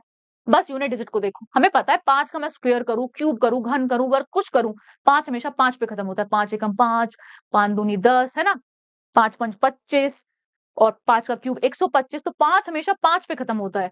तो यहाँ क्या, यहाँ का यूनिट डिजिट 5 होगा, 1 भी हमेशा 1 पे खत्म होता है, आगे जो भी है कोई जरूरत नहीं है लिखने की, यूनिट डिजिट देखना, इकाई अंक पे खेलो बस, जीरो की कितनी पावर कर दो जीरो ही आता है। तो 5 और 1 6, तो कुछ भी हो आगे XYZ कुछ भी हो सकता है, हमें नहीं पता, जरूरत भी नहीं है, हमें सिर्फ यूनिट डिजिट चाहिए, इकाई का अंक चाहिए। तो क्या है 6, तो 6 आपका ऑप्शन बिल्कुल करेक्ट हो जाएगा। 49 पे आते हैं, हिंदी मीडियम वाला कर लेते हैं ना, बहुत हमने कर लिया। इफ x प्लस 1/x बराबर है 2 और तुम्हें x की पावर 100 प्लस 1/x की पावर 100 का मान पूछ रहा है, तो बस घबरा रहा है सवाल दिखा के, तुम्हें क्या करना है, बहुत सिंपली कर लोगे तुम, क्योंकि तुमने वेदा से पढ़ा है, तुम्हें आता है। 1/x बराबर 2 करोगे, सिंपल इक्वेशन बनाओ, ये x का स्क्वायर होगा प्लस का 1 अपॉन में x बराबर 2, x का स्क्वायर प्लस का 1, x यहाँ है मल्टीप्लाई हो जाएगा, एक साथ लेके आओ, x का स्क्वायर माइनस का 2x प्लस का 1 बराबर 0।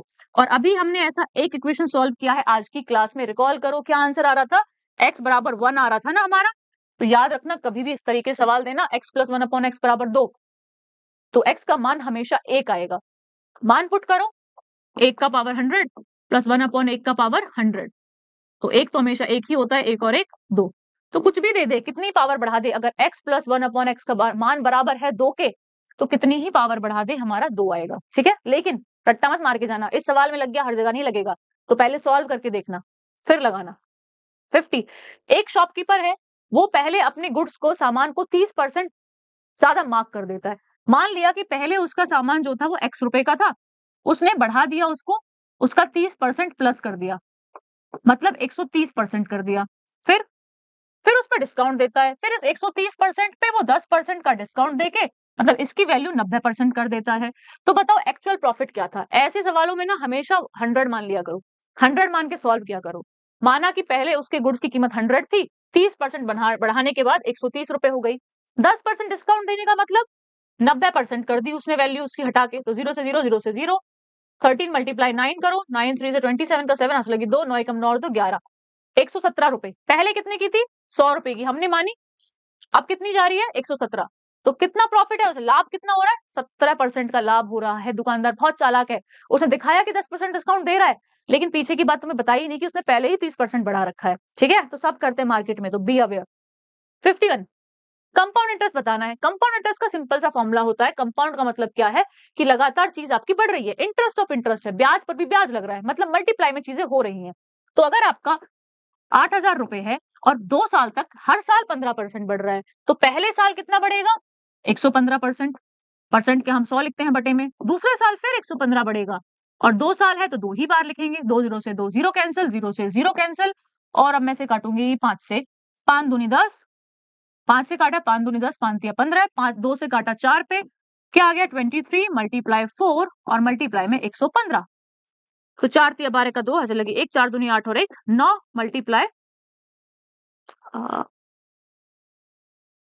मल्टीप्लाई क्या है 115 पहले से, 2 पंजे 10 हंसी लगी 1, 2 एकम 2 और 1 3, 2 एकम 2 मल्टीप्लाई 9 पंच 45 का 5 का हंस लगी 4, 9 एकम 9 और 4 13 हंस लगी 1, 9 एकम 9 और 1 10, 0 5 और 3 8, 3 और 2 5, 10,580 रुपए हो जाएंगे। तो ये तो अमाउंट है, मिश्र धन है, इतना पैसा तो बढ़ जाएगा, लेकिन टोटल ब्याज मिला कितना है, तो जो तुम्हारा अमाउंट है जो आया है मिश्र धन, उसमें से तुम मूलधन माइनस करो, प्रिंसिपल 0 8 5 10 में से 8 गए तो 2, 2580 रुपए, सी ऑप्शन करेक्ट। 52, एक कोई जगह है, टाउन है, उसकी पॉपुलेशन है पहले 5% बढ़ी, ठीक है, मतलब 5% से बढ़ती है, आज उसकी जो पॉपुलेशन है वो 88,200 रुपए 200 है लोग हैं। तो बताओ कि पॉपुलेशन 2 साल पहले कितनी थी, मतलब अभी कितनी है 88,020 है, ठीक है, कितनी है 88,020 है। इसे करने का एक और तरीका है, वो क्या है हमारा ए बी वाला फॉर्मूला, मतलब अभी 5% घटी है, पहले भी 5% घटी थी। अब सोचोगे मैम ये कैसे ले आई, देखो a plus B plus A upon B वाला जो हमारा फॉर्मूला है ना, नेट इंक्रीज डिक्रीज का परसेंटेज का, वो हमें कहीं भी लगा सकते हैं अगर सेम चीज पे लग रहा है। यहाँ भी सेम चीज है, पॉपुलेशन ही हमें कंपेयर कर रहा है, दो चीजें नहीं दे रहा, एक ही जगह की पॉपुलेशन है, तो हम ये लगा सकते हैं।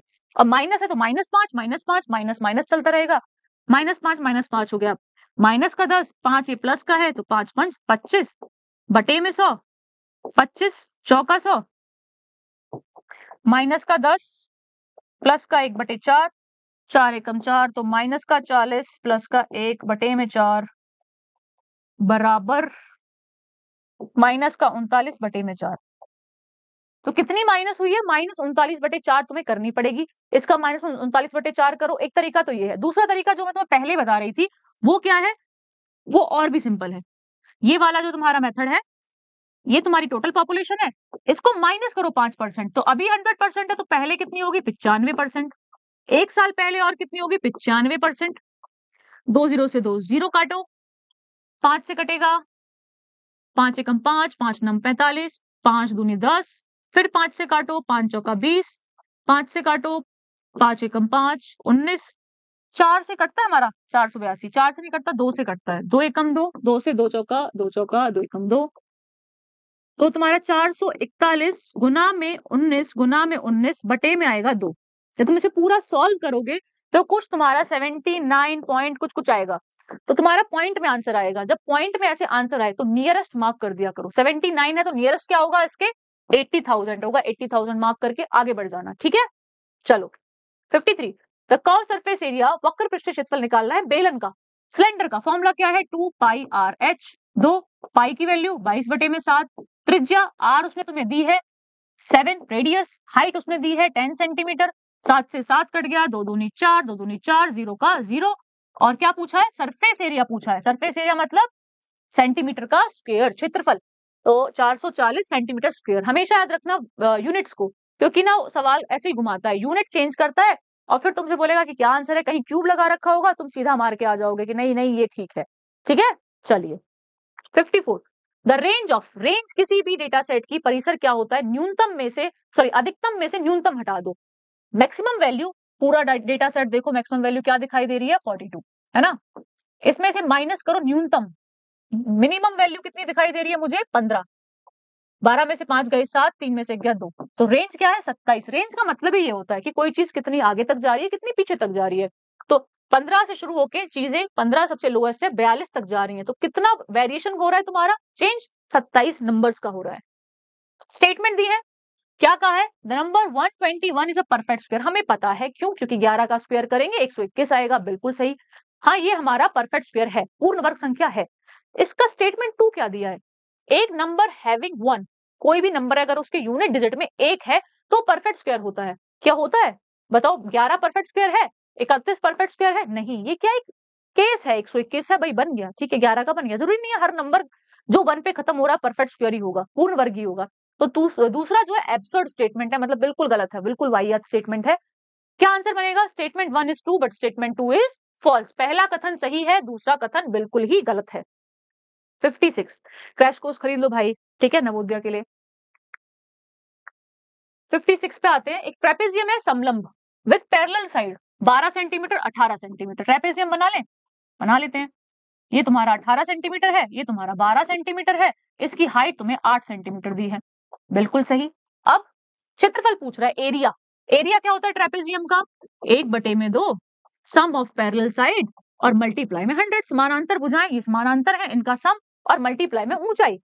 तो 1/2 समानांतर भुजा कितनी है? 18 और 12, तो 18 + 12 मल्टीप्लाई में हाइट कितनी है? 8, 2 से कट जाएगी, 2 चौका 8, इन्हें प्लस करो, 18 12 30 हो गया, मल्टीप्लाई 4 और 4 तिया 12, 120 सेंटीमीटर का स्क्वायर, 120 सेंटीमीटर का स्क्वायर। 57, एलसीएम पूछा है। एलसीएम जब भी पूछा जाता है तो वो ऐसे फ्रैक्शन में तो डिनोमिनेटर का निकाला जाता है। एचसीएफ बोले तो भी डिनोमिनेटर, हरों का निकालो। फॉर्मूला क्या है कि जो तुम्हारे न्यूमरेटर है ना उनका एचसीएफ निकालो, जो क्या है 2 5 10, और जो तुम्हारे डिनोमिनेटर है, हर है, उनका निकालो एलसीएम, 4 6 8। तो भाई क्या कॉमन है इसमें? 2 ही कॉमन है, एचसीएफ 2, एलसीएम, एलसीएम हो गया तुम्हारा 4 6 8, 8 चौक 32, 6 चौक 24, 24 हो गया ना। 6 दूनी 12, 5 दूनी 10, ये तो 2 ही आएगा, बिल्कुल सही। एक मिनट एक मिनट एक मिनट, फॉर्मूला में गड़बड़ की है मैंने। एलसीएम जब पूछा है तुम्हारा फ्रैक्शन का, तो ऊपर वाले का एलसीएम निकालो, 2 5 10 का, और इसका निकालो तुम एचसीएफ, नीचे वाले का। 4 6 8 का 2 5 10 का एलसीएम तो 10 आएगा बटे में 4 8 4 2 का 2 आएगा, है ना? तो 5 आ रहा है, ये तो गलत हो रहा है भाई, गड़बड़ हो रही है इसमें कुछ। 2 5 10 एलसीएम 10 आएगा। दोबारा सॉल्व करके देखते हैं।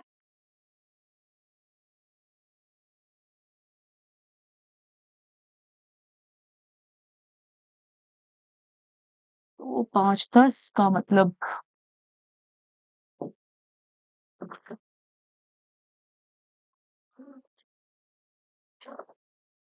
2 5 10 ये वाला जो फ्रैक्शन है 10/8 ये सिंपलेस्ट फॉर्म में नहीं है, हमेशा सिंपलेस्ट फॉर्म में होता तभी हम सॉल्व कर सकते हैं। सिंपलेस्ट फॉर्म में बनाएंगे तो ये 5/4 हो जाएगा। तो अब तुम इसका जो न्यूमरेटर है 2 5 5 इसका एलसीएम निकाल दो अंशों का और हरों का एचसीएफ निकाल दो 4 6 8 का। तो 2 5 5 का तुम एलसीएम निकालोगे तो क्या आएगा 5 और 2 भी तुम्हारा क्या है फ्रैक्शन में 1/2 होगा ये, तो इसको 1 बनाओ। ठीक है, इनको सिंपलेस्ट फॉर्म में बनाना होता है पहले। तो 1 और ये भी तुम्हारा 2 होगा। तो यहां से तुम्हारा 5 आएगा एलसीएम, एचसीएफ क्या आएगा 2 ही आएगा। तो 5/2 आंसर तुम्हारा हो जाएगा डी करेक्ट। ठीक है, आगे चलते हैं 58। If the selling price is 120%, अगर किसी का सेलिंग प्राइस 120% है of the cost price, then the profit percentage, तो प्रॉफिट परसेंटेज कितना है? कॉस्ट प्राइस से कंपेयर कर रहा है, इसको मान लो ये तुम्हारा एक्स है, तो सेलिंग प्राइस क्या होगा तुम्हारा इसका 120%। तो इसका 120% निकालेंगे क्या आएगा 1.2x आएगा। तो बताओ प्रॉफिट परसेंटेज कितना है? तो प्रॉफिट है कितना एक्चुअल में 1/2 में से तुम हटाओ, अपॉन में कंपेयर किससे करते हैं हमेशा कॉस्ट प्राइस से। तो ये तुम्हारा 0.2x बचेगा अपॉन x मल्टीप्लाई 100 और परसेंट चल रहा है x से x कैंसिल, पॉइंट है तो हटेगा 20% आएगा। क्या आएगा 20%, सी ऑप्शन करेक्ट। 59 इसका क्यूब करना है, घन करना है, तो 8 एकम 8 8 और 4 12 12/8 इसका तुम क्यूब करो घन, तो 12 का घन होता है 1728 और 8 का होता है 512, बी ऑप्शन करेक्ट। 60 भाई देखो कोई भी नंबर है वो 9 से डिवाइड कब होता है? हमने पढ़ा है डिविजिबिलिटी रूल में, जब सारे के सारे नंबर्स का सम तुम्हारा 9 से डिवाइड हो। सम करो 1 + 3, ए को छोड़ दो पता नहीं हमें, 1 + 8 + 6, 3 और 1 4, 4 और 1 5, 8 5 13 और 6 19। तो ऐसा क्या जोड़ू 19 में जो 9 से भाग हो जाए? नेक्स्ट क्या होता है 27। तो अगर 27 मुझे बनाना है तो क्या जोड़ना पड़ेगा 19 में 8 जोड़ना पड़ेगा, डी ऑप्शन करेक्ट। स्टेटमेंट फिर से दिया है, एक वैल्यू है माइनस का 2 उसका 4 पावर करने पे 16 मिलता है, बिल्कुल ठीक है। क्या कहा है इन negative number raised to an even power gives a positive number, कि अगर कोई भी नंबर नेगेटिव है ऋणात्मक है और उसको हम एक धनात्मक पॉजिटिव पावर में लिख दें तो वो हमेशा हमारा पॉजिटिव रिजल्ट देगा, धनात्मक रिजल्ट देगा। बिल्कुल सही है, क्योंकि इसका मतलब क्या है -2 मल्टीप्लाई -2 हो रहा है, मल्टीप्लाई -2 हो रहा है और मल्टीप्लाई -2, तो माइनस माइनस से माइनस कैंसिल, माइनस से माइनस कैंसिल, सारे माइनस कैंसिल आउट हो जाते हैं अगर वो इवन नंबर्स में है, सम संख्याओं में है। तो भाई हमारा statement 1 both statement are true and correct explanation भी है। 62 the difference between compound interest and simple interest, चक्रवृद्धि ब्याज और साधारण ब्याज में डिफरेंस पूछा है 2 साल के। ट्रिक है इसकी, फॉर्मूला है क्या है पी आर का स्क्वायर अपॉन में 100 का स्क्वायर। पी की जगह लिखो जो पी का मान है 10,000 मल्टीप्लाई आर का मान क्या है यहाँ पे लिख लेती हूँ उसको, है ना, ये हट रहा है यहाँ पे, तो 10,000 मल्टीप्लाई आर का मान कितना है 12, स्क्वायर करना है तो 12 अपॉन में 100 का स्क्वायर मतलब 100 मल्टीप्लाई 100, 2 जीरो से 2 जीरो, 2 जीरो से 2 जीरो और 12 करेंगे 12 12 144, कितना आया डिफरेंस तुम्हारा 144 रुपए। 63 पे आते हैं, एक पाइप है वो हमारी 12 घंटे में भरती है किसी टैंक को, ड्यू टू अ लीक उसके लीक हो गया, ठीक है, उसकी वजह से अब कितने में भर रही है 15 घंटे में, तो लीक मान लिया बी है, ठीक है। तो ये पाइप खुद और लीक को तुमने बी मान लिया, ये दोनों अब साथ में काम कर रहे हैं, ऊपर से भर रहा है नीचे से लीक कर रहा है। कितना टाइम लेता है फिर 15 लेता है। फिर क्या कहा है if the system is full, पूरा फुल है मतलब पूरा काम हो चुका है, तो पहले पूरा काम निकालो। तो इनका एलसीएम 60 होता है, 15 चौका 60 और 12 पंजे 60, ठीक है, ये आ गया हमारा। तो कितनी देर में खाली हो जाएगा, मतलब काम हो चुका है, टोटल काम क्या है 60, करना किसको लीक को करना है क्योंकि वो खाली करेगा। ए की कैपेसिटी 5 है, A प्लस बी की कैपेसिटी 4 है, तो B कितना नेगेटिव में लेके जा रहा है, 5 से 4 कर रहा है, 1 कम कर रहा है, तो लीक की कैपेसिटी है क्या, 1 है, तो 1 और 1 से करोगे तो 60 ही आएगा, तो क्या आएगा 60 आवर्स, 60 घंटे में पूरा का पूरा टैंक खाली हो जाएगा। 64 एक रेक्टेंगुलर वाटर टैंक है। रेक्टेंगुलर का मतलब क्या होता है, ये तुम्हारा घनाभ है, क्यूबॉइड है, तो क्यूबॉइड बनाओ। इसका तुम्हारा डायमेंशन है, मतलब लंबाई 10 मीटर है, चौड़ाई तुम्हारी 5 सेंटीमीटर है, और ये तुम्हारी 6 मीटर है। इसका कैपेसिटी, कोई कैपेसिटी मतलब कोई भी चीज कितना होल्ड कर सकते, उसे बोलते हैं वॉल्यूम, उसका घन, आयतन। तो आयतन क्या होता है घनाभ का, सारी की सारी लंबाई, ऊंचाई, चौड़ाई को तुम गुना कर दो, 6 5 30 और 3 3 9, ये ना, हाँ 10, एक मिनट 6 5 30, ये गलत लिख दिया, लंबाई उसकी 10 है, तो 6 5 30 और ये हमारा कितना 300, मतलब कि 300 मीटर का क्यूब उसमें पानी आ सकता है, लेकिन 2/3 कैपेसिटी निकालनी है, तो इसका 2/3 करो, 3 से कट गया 100 पे, तो कितना 200 मीटर का क्यूब है पानी, 200 मीटर का क्यूब। और याद रखना हमेशा 1 मीटर का जो क्यूब होता है वो तुम्हारा बराबर होता है 1000 लीटर्स के, किसके, 1000 लीटर्स के, तो क्या आएगा तुम्हारा 200 मल्टीप्लाई 1000, मतलब कि ए ऑप्शन, ठीक है, 200,000 लीटर्स। 65th लास्ट क्वेश्चन है आज का, भाई इनमें से रेशनल नंबर कौन नहीं है, परिमेय संख्या कौन नहीं है, बताओ। 3 का स्क्वायर प्लस 4 का स्क्वायर, सॉल्व करके देखो, 3 3 9, 4 चौक 16, अंडर रूट 25, इसका तो भाई सॉल्व होके 5 आ रहा है, तो 5 तो है हमारी परिमेय संख्या। 12.96, क्या 12.96 का कोई प्रॉपर तुम्हारा रेशनल नंबर में रूट होता है, नहीं होता, तो यही आंसर है तुम्हारा 125, 125 का होता है, अरे नहीं ऐसा नहीं है, देखो 1296 का होता है क्या, मुझे तो लगता है होता है, किसका हो सकता है ये,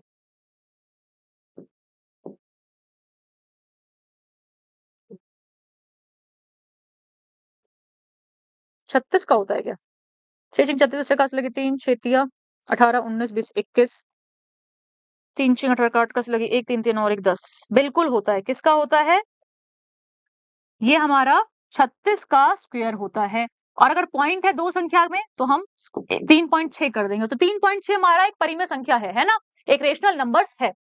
अगर 900 का करोगे तो इसका भी तुम्हारा 30 आ जाएगा, लेकिन 125 नहीं होता है, 125 नहीं होता क्योंकि ये क्या है 5 का क्यूब है, तो 5 आएगा, ठीक है, तो ये तुम्हारा एक इरेशनल नंबर है 125। ओके, चलिए अब नेक्स्ट आपका दूसरा सब्जेक्ट मैम कराएंगी, और सारे सवाल आए ना समझ में सबको अच्छे से एकदम, कोई डाउट हो तो प्लीज पूछ लेना। हेलो स्टूडेंट्स, भाई कैसे हो आप सभी, कैसा चल रहा है आप लोगों का, मजा आया आपको। अब देखिए मैथ्स हो गया कंप्लीट, मतलब टेंशन सर से चली गई है। ओ हाँ, पहले मैं आपको अपना परिचय बता देती हूँ, आपको लगा होगा शिवांश सर आएंगे, बट आज शिवांश सर कुछ कारणों से हमें नहीं ज्वाइन कर पाए हैं, तो आज मैं लक्षिता आपको हिंदी और इंग्लिश दोनों का सेक्शन जो है वो सॉल्व करवाने वाली हूँ। तो आज आप मेरे साथ दोनों चीजें बढ़िया तरीके से समझने वाले हैं, पढ़ने वाले एंड सॉल्व करने वाले हैं। वैसे बहुत सारे बच्चे मुझे जानते हैं, महालक्ष्मी, निर्जरा, है ना, आप लोग जानते हैं, महक जानती हैं, जो ज्वाइन करते आते हैं, जिन्होंने मेरी क्लासेस देखी है, यही वेदा अकेडमी के चैनल पे मैं आप लोगों को हिंदी पढ़ाती हूँ। सो गाइस फटाफट से शुरू करते हैं, ज्यादा समय हम नहीं लगाएंगे, पैटर्न हमें पता है कि 1 से 5 तक जो उत्तर है हमें इस गद्यांश में से देखकर देने हैं, तो इसका मतलब जो गद्यांश है वो हमें पढ़ना पड़ेगा बहुत अच्छे से, है ना। तो पहले हम गद्यांश देख लेते हैं कि एक कहानी का कुछ हिस्सा है कि एक छोटे से गांव में अर्जुन नाम का लड़का रहता था, वह बहुत मददगार और दयालु था। एक दिन स्कूल जाते समय उसे एक घायल पक्षी दिखाई दिया, तुरंत उसे उठाया, रुमाल में लपेटा और अपने घर ले गया, और फिर उसकी उसने देखभाल की। धीरे धीरे जब वो ठीक होने लगा और पूरा स्वस्थ हो गया, तो वो उसे खेतों की ओर ले गया ताकि अब वो उसको उड़ने में हेल्प कर सके, कि भाई वो जो पक्षी है अब आसानी से उड़ सके, ठीक है।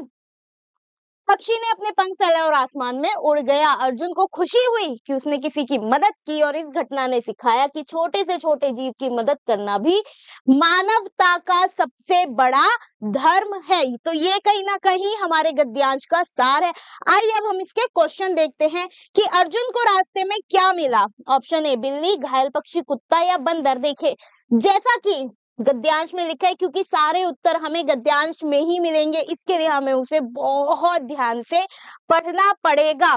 ठीक है, तो उसे कहां पर मिला, कहाँ लिखा है, उसे रास्ते में एक घायल पक्षी मिला। ऑप्शन बी सही हो जाएगा। क्वेश्चन 2 देखिए, अर्जुन का स्वभाव कैसा था।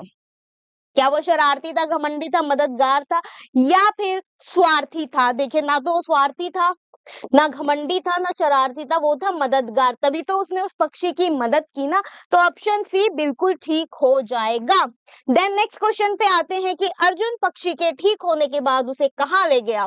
बाजार में, जंगल में, खेत में या स्कूल में। जब पक्षी ठीक हो गया था तो वो उसे खेतों की तरफ ले गया ताकि वो उसकी मदद कर सके उड़ने में, तो वो उसे ले गया था खेतों में, यानी ऑप्शन सी। कहानी का मुख्य संदेश क्या है। पढ़ाई करना जरूरी है, ऑफ कोर्स जरूरी है, लेकिन हमें बताना है कहानी का मुख्य संदेश, और वो आपको मिलेगा कहानी पढ़कर ही। तो इसके लिए गद्यांश ध्यान से पढ़ना है। खेलना जरूरी है, दूसरों की मदद करना महान है, या यात्रा करना अच्छा है। तो ऑप्शन सी यहाँ पर मेरे ख्याल से होना चाहिए, और आपको भी यही लगेगा कि दूसरों की मदद करना महान है। ठीक है, चलो भाई नेक्स्ट क्वेश्चन देखेंगे अब हम। मानवता का सबसे बड़ा धर्म किसे बताया गया है। यही आपकी कहानी का सार भी है, अगर आपने कहानी को और गद्यांश को बहुत अच्छे से पढ़ा है। ठीक है, तो वो है किसी की सहायता करना। ओके गाइज,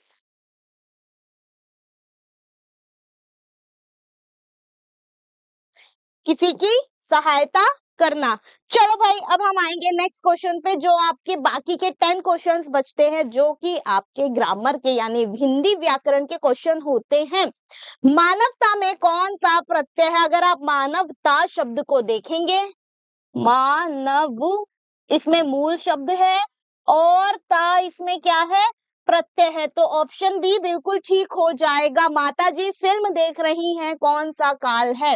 वाक्य का काल बताना है, फिल्म देख रही है, इट मीन्स अभी वो चीज प्रोसेस में है, अभी वो कंटिन्यूटी हो रही है, ऐसा नहीं कि फिल्म देख चुकी है या देखेंगी। तो ये क्या होगा आपका, बिल्कुल ये आपका वर्तमान काल हो जाएगा, है ना, क्योंकि इस समय फिल्म वो देख रही हैं। ओके, वर्तमान काल यानी ऑप्शन डी सही है। नेक्स्ट क्वेश्चन देखेंगे, क्वेश्चन नंबर 8। आग का पर्यायवाची नहीं है। क्वेश्चन बहुत ध्यान से पढ़ना है गाइस कि आग का पर्यायवाची नहीं है। अनल, पावक, व्योम या कृषाणु। देखिए ध्यान से आप ध्यान दीजिएगा। अनल बिल्कुल आग की पर्यायवाची होते, हमने पढ़ा हुआ है। पावक भी आग का ही पर्यायवाची है, ये भी हमने पढ़ा हुआ है। व्योम आग का पर्यायवाची नहीं होता, कृषाणु भी आग का ही पर्यायवाची है। It means option C is the correct answer. Vyom आपका आग का नहीं, किसका है ये आप लोग कमेंट्स में मुझे बताते रहिए। चलिए फटाफट से ये आप लोगों को बताना है। अब आएंगे क्वेश्चन नंबर 9 पे। अविभूत का विलोम क्या है। ए तिरोभूत, बी अवरोह, सी अनार्य या फिर डी अनातुर। क्या होना चाहिए गाइज, बताइए फटाफट से। सारे बच्चे कमेंट्स में मुझे बताएंगे अविभूत का विलोम क्या अवरोह होगा या अनार्य होगा, तिरोभूत भी हो सकता है। आप लोगों को क्या लगता है, फटाफट फटाफट कमेंट्स में बताते रहो। चलो चलो चलो गाइज, जल्दी जल्दी बताते रहो। जी बिल्कुल, अविभूत का विलोम तिरोभूत होगा। ठीक है, यानी option number A is the right answer. अब आएंगे नेक्स्ट 10th क्वेश्चन पे।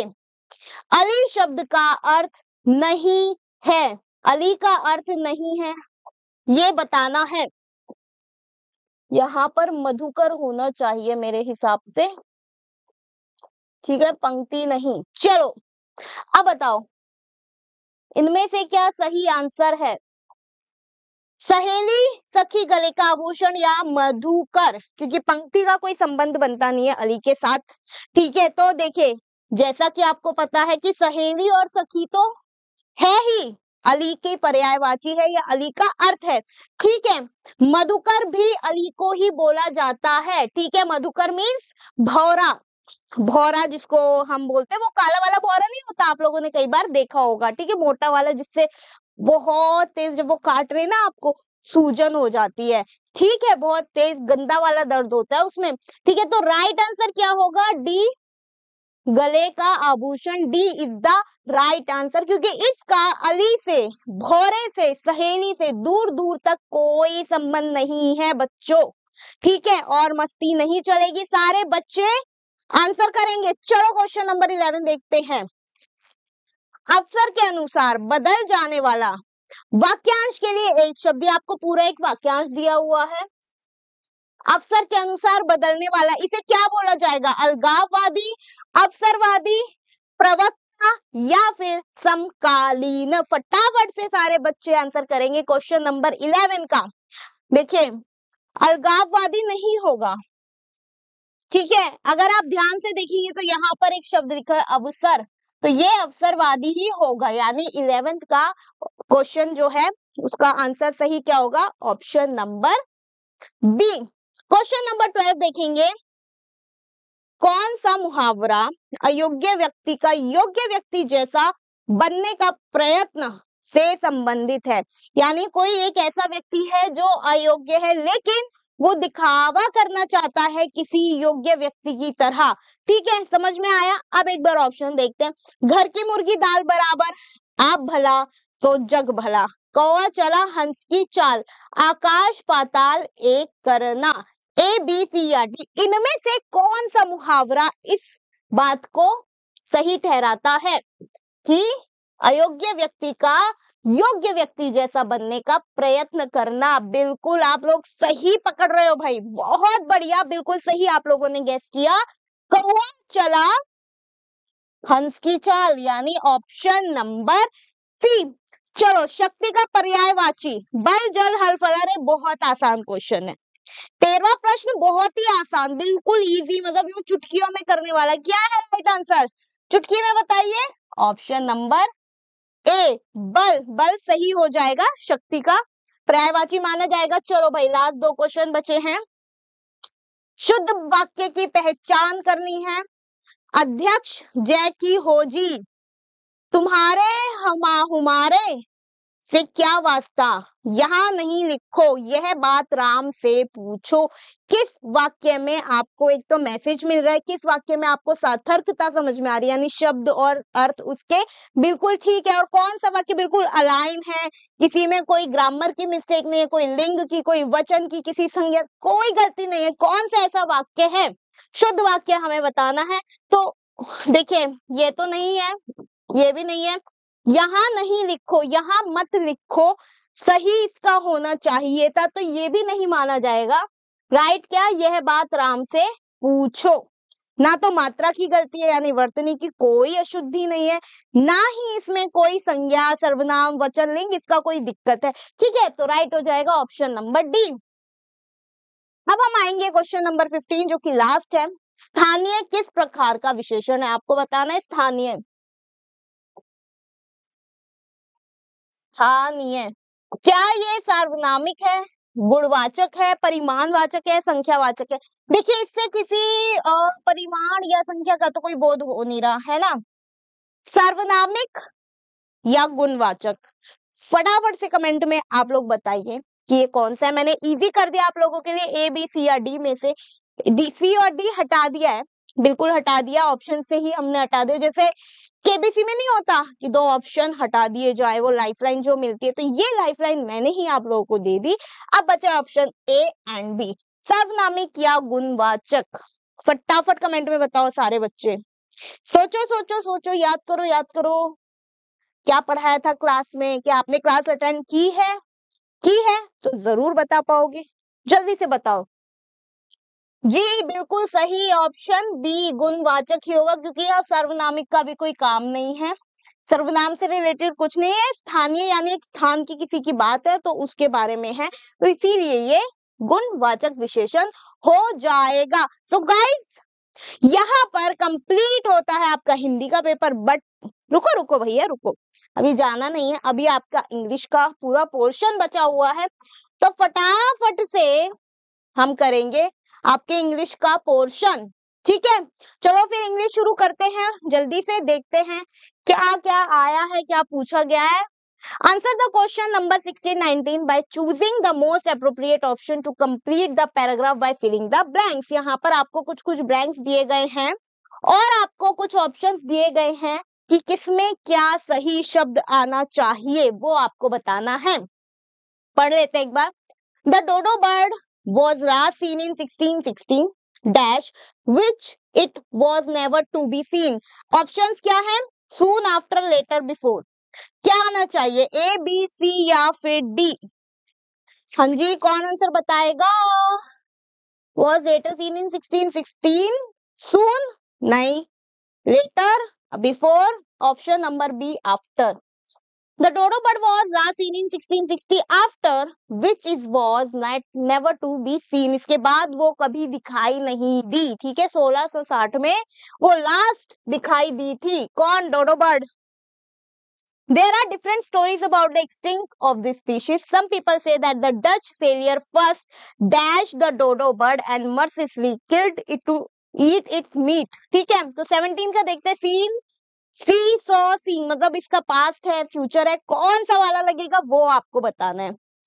अगर ये बात देखिए पास्ट की हो रही है, पुरानी ही बात हो रही है, तो यहाँ पर क्या होना चाहिए? ऑप्शन नंबर सी, यानी saw. Dutch sailor first saw the dodo bird and mercilessly killed it to eat it meat dash others say that the rats and the other animals।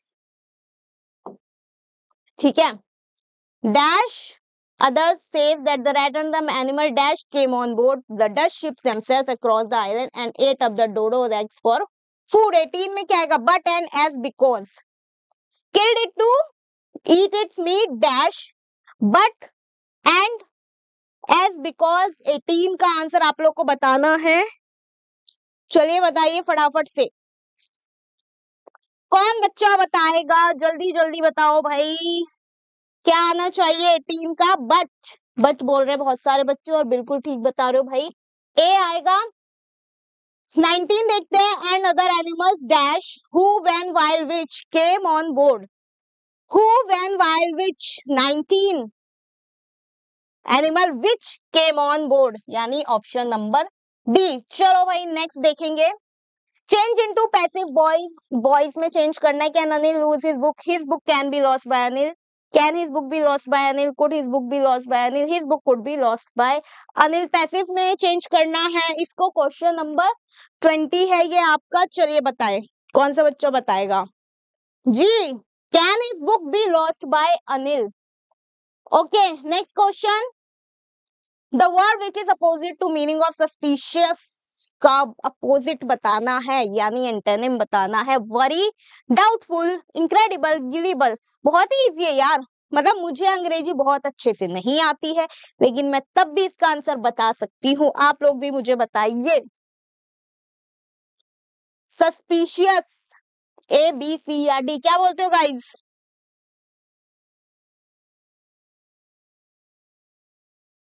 Okay, it's gullible, right. Choose the word similar in meaning to the underline word. एक word underline है, lobbed. इसका आपको similar meaning बताना है। Cut, cot, extended या फिर grew grew grew grew lobbed. Tick tick tick. I think cut is the right answer. चलो भाई नेक्स्ट क्वेश्चन। डायरेक्शन मिली है कि 23 और 25 जो आपका क्वेश्चन है आपको सही यानी ठीक बिल्कुल बढ़िया उसके लिए ऑप्शन चूज करना है। आइए देखते हैं 23 क्या बोल रहा है। On our way back home we stopped at the mini mart to pick up dash fruit, a little, a few, some, much. क्या आना चाहिए? Pick up a little, a few, some या मच? आई थिंक क्या होना चाहिए? सम होना चाहिए। ठीक है। 24 Mumbai and Delhi are two of the dash airport in India. Busier, busiest, busy या more busy airport in the India? देखिए बिजियर नहीं होता है, बिजी नहीं आएगा, मोर बिजी भी नहीं। It's option number B, busiest. Very easy guys, very easy. पढ़ो भाई पढ़ो, बहुत अच्छे से पढ़ो। Till today, neither of the two brothers dash this race. Win, gone, winning या इनमें से कोई नहीं, none of the above. देखिए हिंदी अंग्रेजी में none of the above भी आता है, सेम ही है। बताएं सही उत्तर, win, won, winning या none of the above. above हाँ जी, कौन बच्चा ज्यादा परेशान हो रहा है? कौन हो रहा है भाई? कौन? आंसर करो, चलो सबको आंसर करना है बढ़िया तरीके से, ठीक है? बिल्कुल ब्रदर्स वॉन आएगा, विन नहीं आएगा। क्वेश्चन 26 देखते हैं। Give one word to substitute for the following expression, one who can not be defeated, जिसे कोई नहीं हरा सकता। जैसे हम उसमें करते हैं ना हिंदी में वाक्यांश के लिए एक शब्द, बिल्कुल ठीक वैसा सही है। इनविंसिबल, अनडिफीटेड, पेशेंट या डिटरमाइंड। अरे बड़ा इजी है भाई, बहुत आसान है बच्चों, बहुत आसान है, बिल्कुल अनडिफीटेड आएगा। Very good. Next question, select the alternative which best express the following sentence in indirect speech. Sentence क्या है? Where is your father going, ठीक है। Surabhi told Anu that where is father going. Surabhi asked Anu, Surabhi said to Anu, ठीक है। asked Anu where her father was going, Surabhi asked Anu where was her father going, और Surabhi said to Anu where is her father going। Surabhi ने बोला अनु को where her father was going। Surabhi ने पूछा, option number B is the right answer. Question number 28, passage पढ़ना है और 28, 29 और 30 यानी 3 क्वेश्चन के आंसर्स जो हैं आपको पैसेज की मदद से देने हैं। It was the height of summer and Anil was to join the school that had not yet opened, ठीक है। Having as yet made no friends in Dehradun, he wandered into the hills and forests that stretched away on his side of the town by himself, ठीक है। तो ये एक छोटी सी passage था आप लोगों के लिए, आपको राइट आंसर बताना है क्या होगा। What was Anil doing in summer? क्या कर रहा था वो समर में, बताओ। आंसर आपको यहीं से मिलेगा। पढ़ रहा था, वंडरिंग था, ट्रेवलिंग था या शॉपिंग था? क्या वो पढ़ रहा था, क्या वो वंडरिंग में टेंशन में था, शॉपिंग कर रहा था या फिर वो ट्रेवल कर रहा था? आई थिंक वो वंडर कर रहा था, वंडरिंग, ठीक है। वंडर्ड या वंडरिंग, परेशान था बेचारा। Anil had come to Dehradun to join, क्या ज्वाइन करना था? क्लब, जॉब, स्कूल या फिर कॉलेज? क्या ज्वाइन करना था गाइस उसे? अगर आपने पैसेज अच्छे से पढ़ा है तो यहाँ पर आपका आंसर मेंशन्ड है, उसे स्कूल ज्वाइन करना था, यानी ऑप्शन नंबर सी, ठीक है। नेक्स्ट क्वेश्चन अब देखेंगे हम, और जो लास्ट क्वेश्चन है, Dehradun is situated near the, कहां पर है? हिल्स के पास है, रिवर के पास है, सी के पास है, प्लेट्यू के पास है, कहां पर है? देहरादून जो है इसी में आंसर लिखा हुआ है, अगर आपने ध्यान दिया होगा, ठीक है। मैं नहीं बताऊंगी, आप लोगों को पता होना चाहिए क्योंकि आप लोगों को एग्जाम में बैठना है। गाइस देखो ये रहा हिल्स, हिल्स यानी option number A is the right answer. So guys बड़ा मजा आया आप लोगों के साथ पेपर सॉल्व करके, और यहाँ पर हमारा हिंदी और इंग्लिश दोनों का सेगमेंट खत्म होता है। इट मींस अब मुझे आप लोगों से क्या लेना है? अलविदा। फिर मिलेंगे, देखेंगे, ठीक है। तब तक के लिए हंसते रहिए, मुस्कुराते रहिए, पढ़ते रहिए और खूब सारी मस्ती करते रहिए। चलिए bye bye, tata, see you.